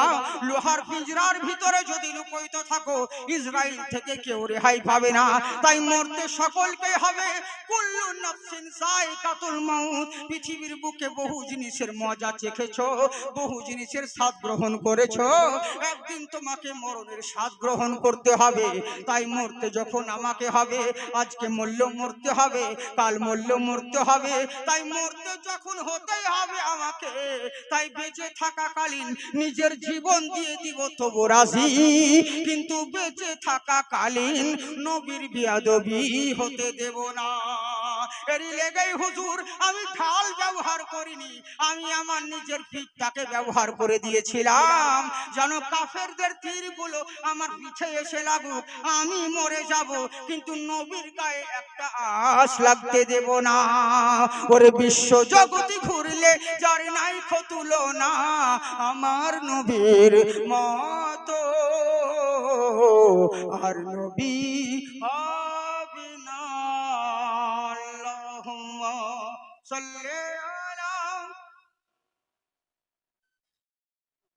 সাইয়্যিদিনা মাওলানা মুহাম্মদ ওয়া আলা আলি সাইয়্যিদিনা। এবার করলো কি, মসজিদের জন্য যখন কাবার মসজিদের ভিতরে হাজির হলেন, তখন আমার নবী মুস্তাফা সবাইকে সান্ত্বনা দিলেন, তোমরা কেউ চিন্তিত হইও না, তোমরা টেনশন করবে না, আমি তোমাদেরকে বদলা নিতে আসিনি, আমি ক্ষমা করে দিতে এসেছি। এবার করলো কি, নবী আমার হযরত আলীকে বললেন যাও কাবা ঘরের চাবিটা চেয়ে নিয়ে এসো।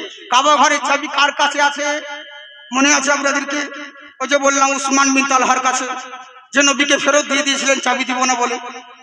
আর নবী বলেছিলেন যদি আমি মক্কার শাসক হয়ে আসি তুমি কি চাবি দিবে না? বলে তোমার মতন ছেলে মক্কার শাসক হবে? ছেড়ে কথা, 6 লাখ টাকা স্বপ্ন দেখছো, মানে এহানত করে তাড়িয়ে দিয়েছিল। এবার দেখুন নবী আমার হযরত আলীকে বলছেন যাও কাবা ঘরে চাবিটা নিয়ে এসো। হযরত আলী আবার গেলেন কাবার চত্বরে খোঁজাখুঁজি করতে লাগলেন, কিন্তু কাবা ঘরের চাবি যার কাছে রয়েছে সবাইকে দেখা যায়, তাকে পাওয়া যাচ্ছে না। কোথায় লুকিয়ে আছে? এখন সময় দেখছে পর্দার আড়ালে এক কর্নারে দাঁড়িয়ে হযরত আলী কারামাল্লাহু ওয়াজহু বলতে আছেন, শোনো, কাবা ঘরের চাবিটা দাও। অনেক খোঁজাখুঁজি করলাম তোমাকে, তোমার কাছে কাবা ঘরের চাবি আছে, এসো কাবা ঘরের চাবিটা আমার হাতে দাও। সে কিন্তু নাকচ করতে আছে। হযরত আলী আমার বলছেন, শোনো, তোমার মতন তালহাকে জব্দ করার লেগে আমার একটা থাপ্পড় যথেষ্ট, কিন্তু কিছু করব না। কারণ আজকে নবী বলেছেন, আজকের দিনে কাউকে কোনোদিন ককরোচ ভাষায় কথা বলবে না, কারোর সঙ্গে জুলুম নির্যাতন করবে না। কারণ ইসলাম ধর্ম বদলা নেওয়ার নাম নয়, ক্ষমা করে দেওয়ার নাম হলো ইসলাম। তোমার উপর জুলুম করবো না, ভদ্রভাবে বলছি কাবা ঘরের চাবিটা দাও। চাবিটা নিয়ে এলেন। চাবিটা নিয়ে আসার পরে নবী মুস্তাফা সাল্লাল্লাহু তাআলা আলাইহি ওয়াসাল্লাম করলেন তাকে কাবা ঘরে নামাজ আদায় করলেন। এখনো সময় এবার করলো কি, পরে ফেরত হওয়ার পর এবার সবাই মিলে দাঁড়িয়ে আছে চারিদিকে আশেপাশে। এখনো সময় নবী চাচা বলতে আছেন, আচ্ছা ভাইপো বলো তো দেখি, তুমি সবাইকে কি ক্ষমা করে দিয়েছো? তো নবী মুস্তাফা বললেন, চাচা তুমি কি বলো, আজকের দিনে তুমি আমার কাছ থেকে কি পেতে চাও? বললে, বাবা তুমি তো আল আমিন, তুমি যাই হও না কেন তোমার মন তো উদার, তুমি তো কখনো বদলা নিতে পারো না, তুমি তো ক্ষমা করে দিতে পারো। বলে, চাচা তুমি ঠিকই বলেছো, আমি তোমাকে ক্ষমা করে দিলাম, আমি তোমাকে ক্ষমা করে দিলাম। এখনো সময় বলছে, বাবা সবাইকে ক্ষমা করে দিয়েছো? বলে, হ্যাঁ। অনেক কথা সংক্ষিপ্তে বলি। ওয়াহাশির সামনে দাঁড়িয়ে রয়েছে, নবীকে আমার বললেন, ওয়াহাশির কি খবর? নবী মুস্তাফা আমার যেমন ওয়াহাশিকে দেখা সঙ্গে সঙ্গে চোখ দিয়ে পানি ঝরতে আরম্ভ করলো, অশ্রু বইতে লাগলো। কেন? কারণ ওই ওয়াহাশি কতল করেছিল, শহীদ করেছিল নবী মুস্তাফা সাল্লাল্লাহু আলাইহি ওয়াসাল্লামের চাচা যান হযরত আমির হামজা রাদিয়াল্লাহু তাআলা আনহুকে। ওই আমির হামজা, যেই আমির হামজার জন্য সবাই বলতো, ভাতিজা তুমি তো তোমার আব্বাকে দেখোনি, কিন্তু তুমি যদি তোমার চাচা আমির হামজাকে দেখো, তোমার আব্বা দেখার আশা পূর্ণ হয়ে যাবে। এরকম নবীর মতো, নবীর আব্বার মতো ওই কোয়ালিটি জেরাস কপি হযরত আমির হামজা ছিলেন।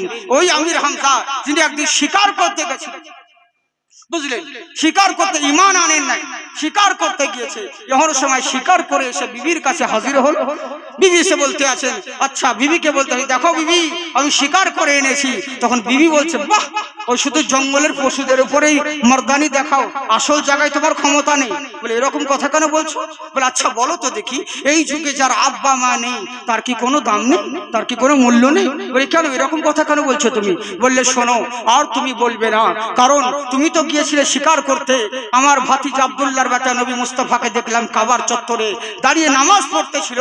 আবু জাহেল এসে তার গর্দানকে ধরে কাবার দেওয়ালে ঠুকে দিয়ে তার কপাল ফাটিয়ে দিয়েছে, রক্ত বের করে দিয়েছে। বলে, তাই নাকি? বললে, হ্যাঁ। সঙ্গে সঙ্গে আমির হামজা শিকারকে ফেলে দিয়ে দৌড়লো। আমি আবু জাহেল কোন জায়গায় আছে খুঁজতে লাগলো। খোঁজাখুঁজি করতে দেখছে আবু জাহেল এক জায়গায় মিটিং করছে। খপ করে তার মাথাকে কোনো কথা না বলে সোজা দেওয়ালে ঠুকতে লেগেছে, দেওয়ালে ঠুকে দিয়েছে। দেওয়ালে ঠুকে দেওয়ার পর ওর কপাল থেকে যখন রক্ত বের হতে লাগলো, আমির হামজা ছেড়ে দিয়ে নবী মুস্তাফার ঘরে হাজির হলেন। দেখছে আমার নবী মুস্তাফা উপর দিকে মাথা করে বসে রয়েছেন। মা খাদিজাতুল কুবরা রাদিয়াল্লাহু তাআলা আনহা নিজের ওড়না মুবারকটা তিনার কপালে বেঁধে দিয়ে ইনি বসে আছেন। এখনো সময় হযরত আমির হামজা গিয়ে হাজির হলেন। বলে, ভাতিজা চিন্তিত হয়ো না, টেনশন করতে হবে না, তুমি আনন্দ করো, আনন্দিত হও, তুমি খুশি হও। বলে, এরকম কথা কেন বলছো চাচা? বলে, এই ভাতিজা আজকে তোমার বদলা আমি নিয়ে নিয়েছি। বলে, কেমন করে? বলে, তোমার বদলা আমি নিয়ে নিয়েছি। তোমাকে যেইভাবে আবু জেহেল আঘাত করেছে ওই রকম আমিও তার কপাল ফাটিয়ে দিয়ে এসেছি। তুমি এখন আনন্দ করো। নবী মুস্তাফা আমার কান্নার স্বরে বলতে আছে, ও আমার চাচা যান, আমি আমাকে খুশি দেখতে চাও? ওরে আবু জাহেলকে মেরে বদলা নিয়ে আমাকে খুশি করতে পারবে না। বলে, ভাতিজা তাহলে তুমি খুশি হবে কিসে? বলে, এসো, আমি যেই নবীর যেই দিনের কলমা আমি মানুষকে শোনাচ্ছি, তুমি আমার দিনে দাখিল হয়ে যাও, আমি তাহলে খুশি হব। আমির হামজা বললেন, হাতটা বাড়াও।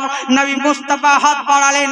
নবী মুস্তাফার হস্ততে হস্ত মুবারক রেখে কালেমা তাইয়্যিবা লা ইলাহা ইল্লাল্লাহু মুহাম্মাদুর রাসূলুল্লাহ সাল্লাল্লাহু তাআলা আলাইহি ওয়াসাল্লাম কলমা পড়ে মুসলমান হলেন।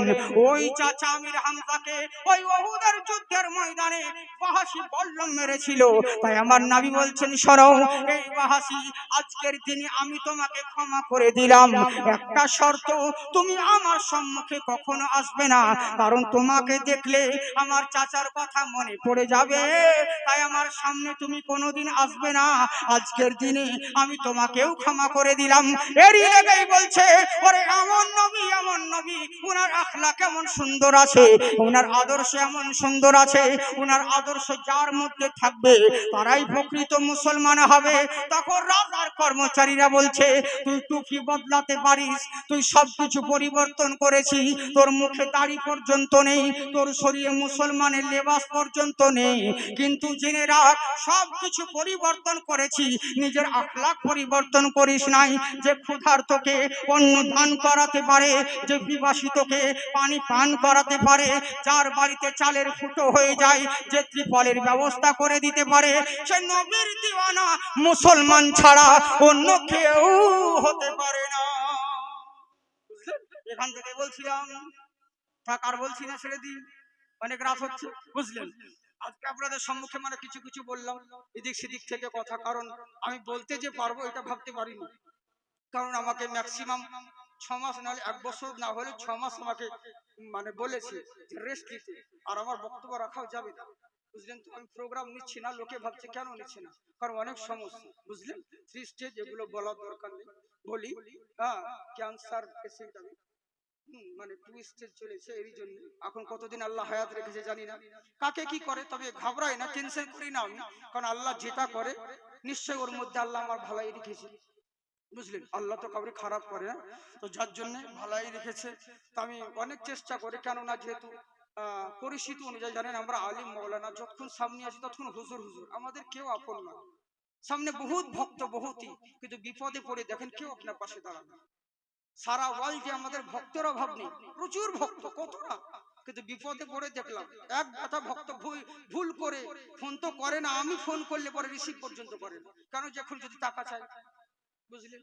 হ্যাঁ, এই হচ্ছে ব্যাপার, কেউ কারণ নাই বাবজি। তবে একটা কথা মনে রাখবে, সবার চিরদিন সুখ না থাকবে না। আজকে আপনার সুখ রয়েছে অনেক, কিন্তু জেনে রাখেন এই রাত চিরদিনের নয়, কয়েক কিছুক্ষণের মধ্যে আবার সকাল হবে, সবার সমান থাকে, আর সকালটাও সব সময় থাকবে না, আবার সন্ধ্যা হবে। তো এরই জন্য আমি অনেক কষ্টের মধ্যে বলছি, বুঝলেন। আমার কেমো চলছে, রেডিয়েশন চলছে, যার জন্য, আর আমার তো মানে সেলাই করা আছে, আমার তো নিষেধ আছে, কিন্তু তবু আমি মানে চেষ্টা করছি যে হয়তো মাসে একটা করেও যদি প্রোগ্রাম করি, তাহলে হয়তো বুঝতে পারছি যে আমার কিছু খেতে পাই আর না পাই, প্রত্যেক মাস আমাকে 50,000 করে টাকা লাগে, মানে কেমোর জন্য। যতদিন দিতে পারবো ততদিন ঠিকই আছে, আর যতদিন নেই কেসা খতম সেদিনকে শেষ, বুঝলেন। তো দোয়া করেন, আল্লাহ কি না করতে পারে, আল্লাহ মরা গাছে আবার ফুল ফুটাতে পারে, তাই তো। ওরে ডাক্তারের যতই যা কিছু বলুক না কেন, এইটুকু ইমান আছে, ভরসা আছে, তা আপনারা দোয়া করবেন আল্লাহ পাক যেন আমাকে শিফা দান করেন, বলুন আল্লাহুম্মা আমিন। বাবজি সোনামুখী আমার, যাকে আমি ওই লেগে চেষ্টা করলাম যে বলতে পারছি কিনা, তাই প্রথম দিনে এরকম আমাকে বেশি বললে হবে না, কিন্তু শারীরিকের ব্যাপার রয়েছে, বুঝলেন। একটু যদি বাঞ্চা সিলাই কেটে যায় তো একদম সব শেষ, যত টাকা ঢেলেছে 17 লাখ টাকা দিয়ে অপারেশন হয়েছে সব বেকার হয়ে যাবে, আবার সে নতুন করে করতে গেলে বহুত সমস্যায় পড়ে যাবে। তো যার জন্য ইনশাআল্লাহ, তবে আমার কথা বুঝতে পারছেন কি আপনারা, আমি যতক্ষণ বললাম বুঝতে পারলেন? যদি বুঝতে পারেন তাহলে আমি কালকে দিন আসবো, আর না হলে পরে আর আসবো না, আজকে শেষ, বুঝলেন তো। হ্যাঁ, জি জি জি, হ্যাঁ, এরই লেগে, কারণ যদি বুঝতে না পারেন কথা, যদি সেরকম না হয় তাহলে বেকার করে লাভ কি। তো যার জন্য ইনশাআল্লাহ অসুবিধা নেই, দোয়া করবেন বাবজি সোনামুখী আমার, আপনাদের কাছে আমি এর জন্য এসেছি। হ্যাঁ, আর তোমাদেরকে ইউটিউবার ভাইদেরকে বলবো অন্যান্য কথা কিছু বলার দরকার নেই, শুধু সিম্পল ওয়াজ দিয়ে দিবে, ওই কেটে কেটে ওয়াজ কোনো কিছু দেওয়ার দরকার নেই। এখন বক্তা হওয়ার নিনজা টেকনিক হচ্ছে এরকম, 2-5 মিনিটের বক্তব্য শুধু ইউটিউবে ছেড়ে দাও, ওই 1 মাস 2 মাস হতে হতে অটোমেটিক ভাইরাল হয়ে যাবে। 1 ঘন্টার বক্তব্য দিতে নিষেধ করে বক্তারা, 1 ঘন্টা 1.5 ঘন্টা দিও না, কেননা 1 ঘন্টা 1.5 ঘন্টা দিলে লোকে জেনে যাবে তুমি মিজান পাস বলবি, বুঝলেন। এই হচ্ছে ব্যাপার। তো যার জন্য পুরো আমি বলবো না, পুরোটাই দিবে, কারণ কাটাকাটিতে অনেক কিছু গন্ডগোল হয়, তোমরা তো ভালো করেই জানো। কালিয়াচক আমি জলসা করে একটা বক্তব্য রেখেছিলাম, কে আমার থাম্বনেল দিয়ে বলেছে জাকির চতুর্বেদী দেখো ঠাকুরের বাঁশ দিয়ে দিবে, আমার হাতের বাঁশ দিয়ে থাম্বনেল করে দিয়েছে। হ্যাঁ, এরকম অনেক করে কত, আমি যে কত বাঁশ খেয়েছি সেটা আমি জানি, বুঝলেন। এরই লেগে বলছি সোনামুখী ভাই যাওয়া। হ্যাঁ, তবে দোয়া করবে, আমি তোমাদেরকে কিছু বলবো না, কারণ তোমরাও দিনের এই যে রাত জেগে বেড়াচ্ছ, দিন রাত দৌড়ে বেড়াচ্ছ এই খান ওখান, তোমাদের নিয়ত যদি সাচ্চা হয় ইনশাআল্লাহ তোমরা মরে যাবে, এই জিনিসগুলো থাকবে সাদকায়ে জারিয়া হিসেবে, তোমরাও কবরে নেকি পাবে, বুঝলে ইনশাআল্লাহ। ওরে টাকা পয়সা তো হাতের মাল, আজকে আছে কালকে নাম আছে, কিন্তু এগুলো তোমাদের দিনের খিদমত হচ্ছে। আল্লাহ যেন সকলকে কবুল করেন, বলুন আল্লাহুম্মা আমিন। একবার মুহাব্বতে দরুদ শরীফের নজরানা পড়ুন, আল্লাহুম্মা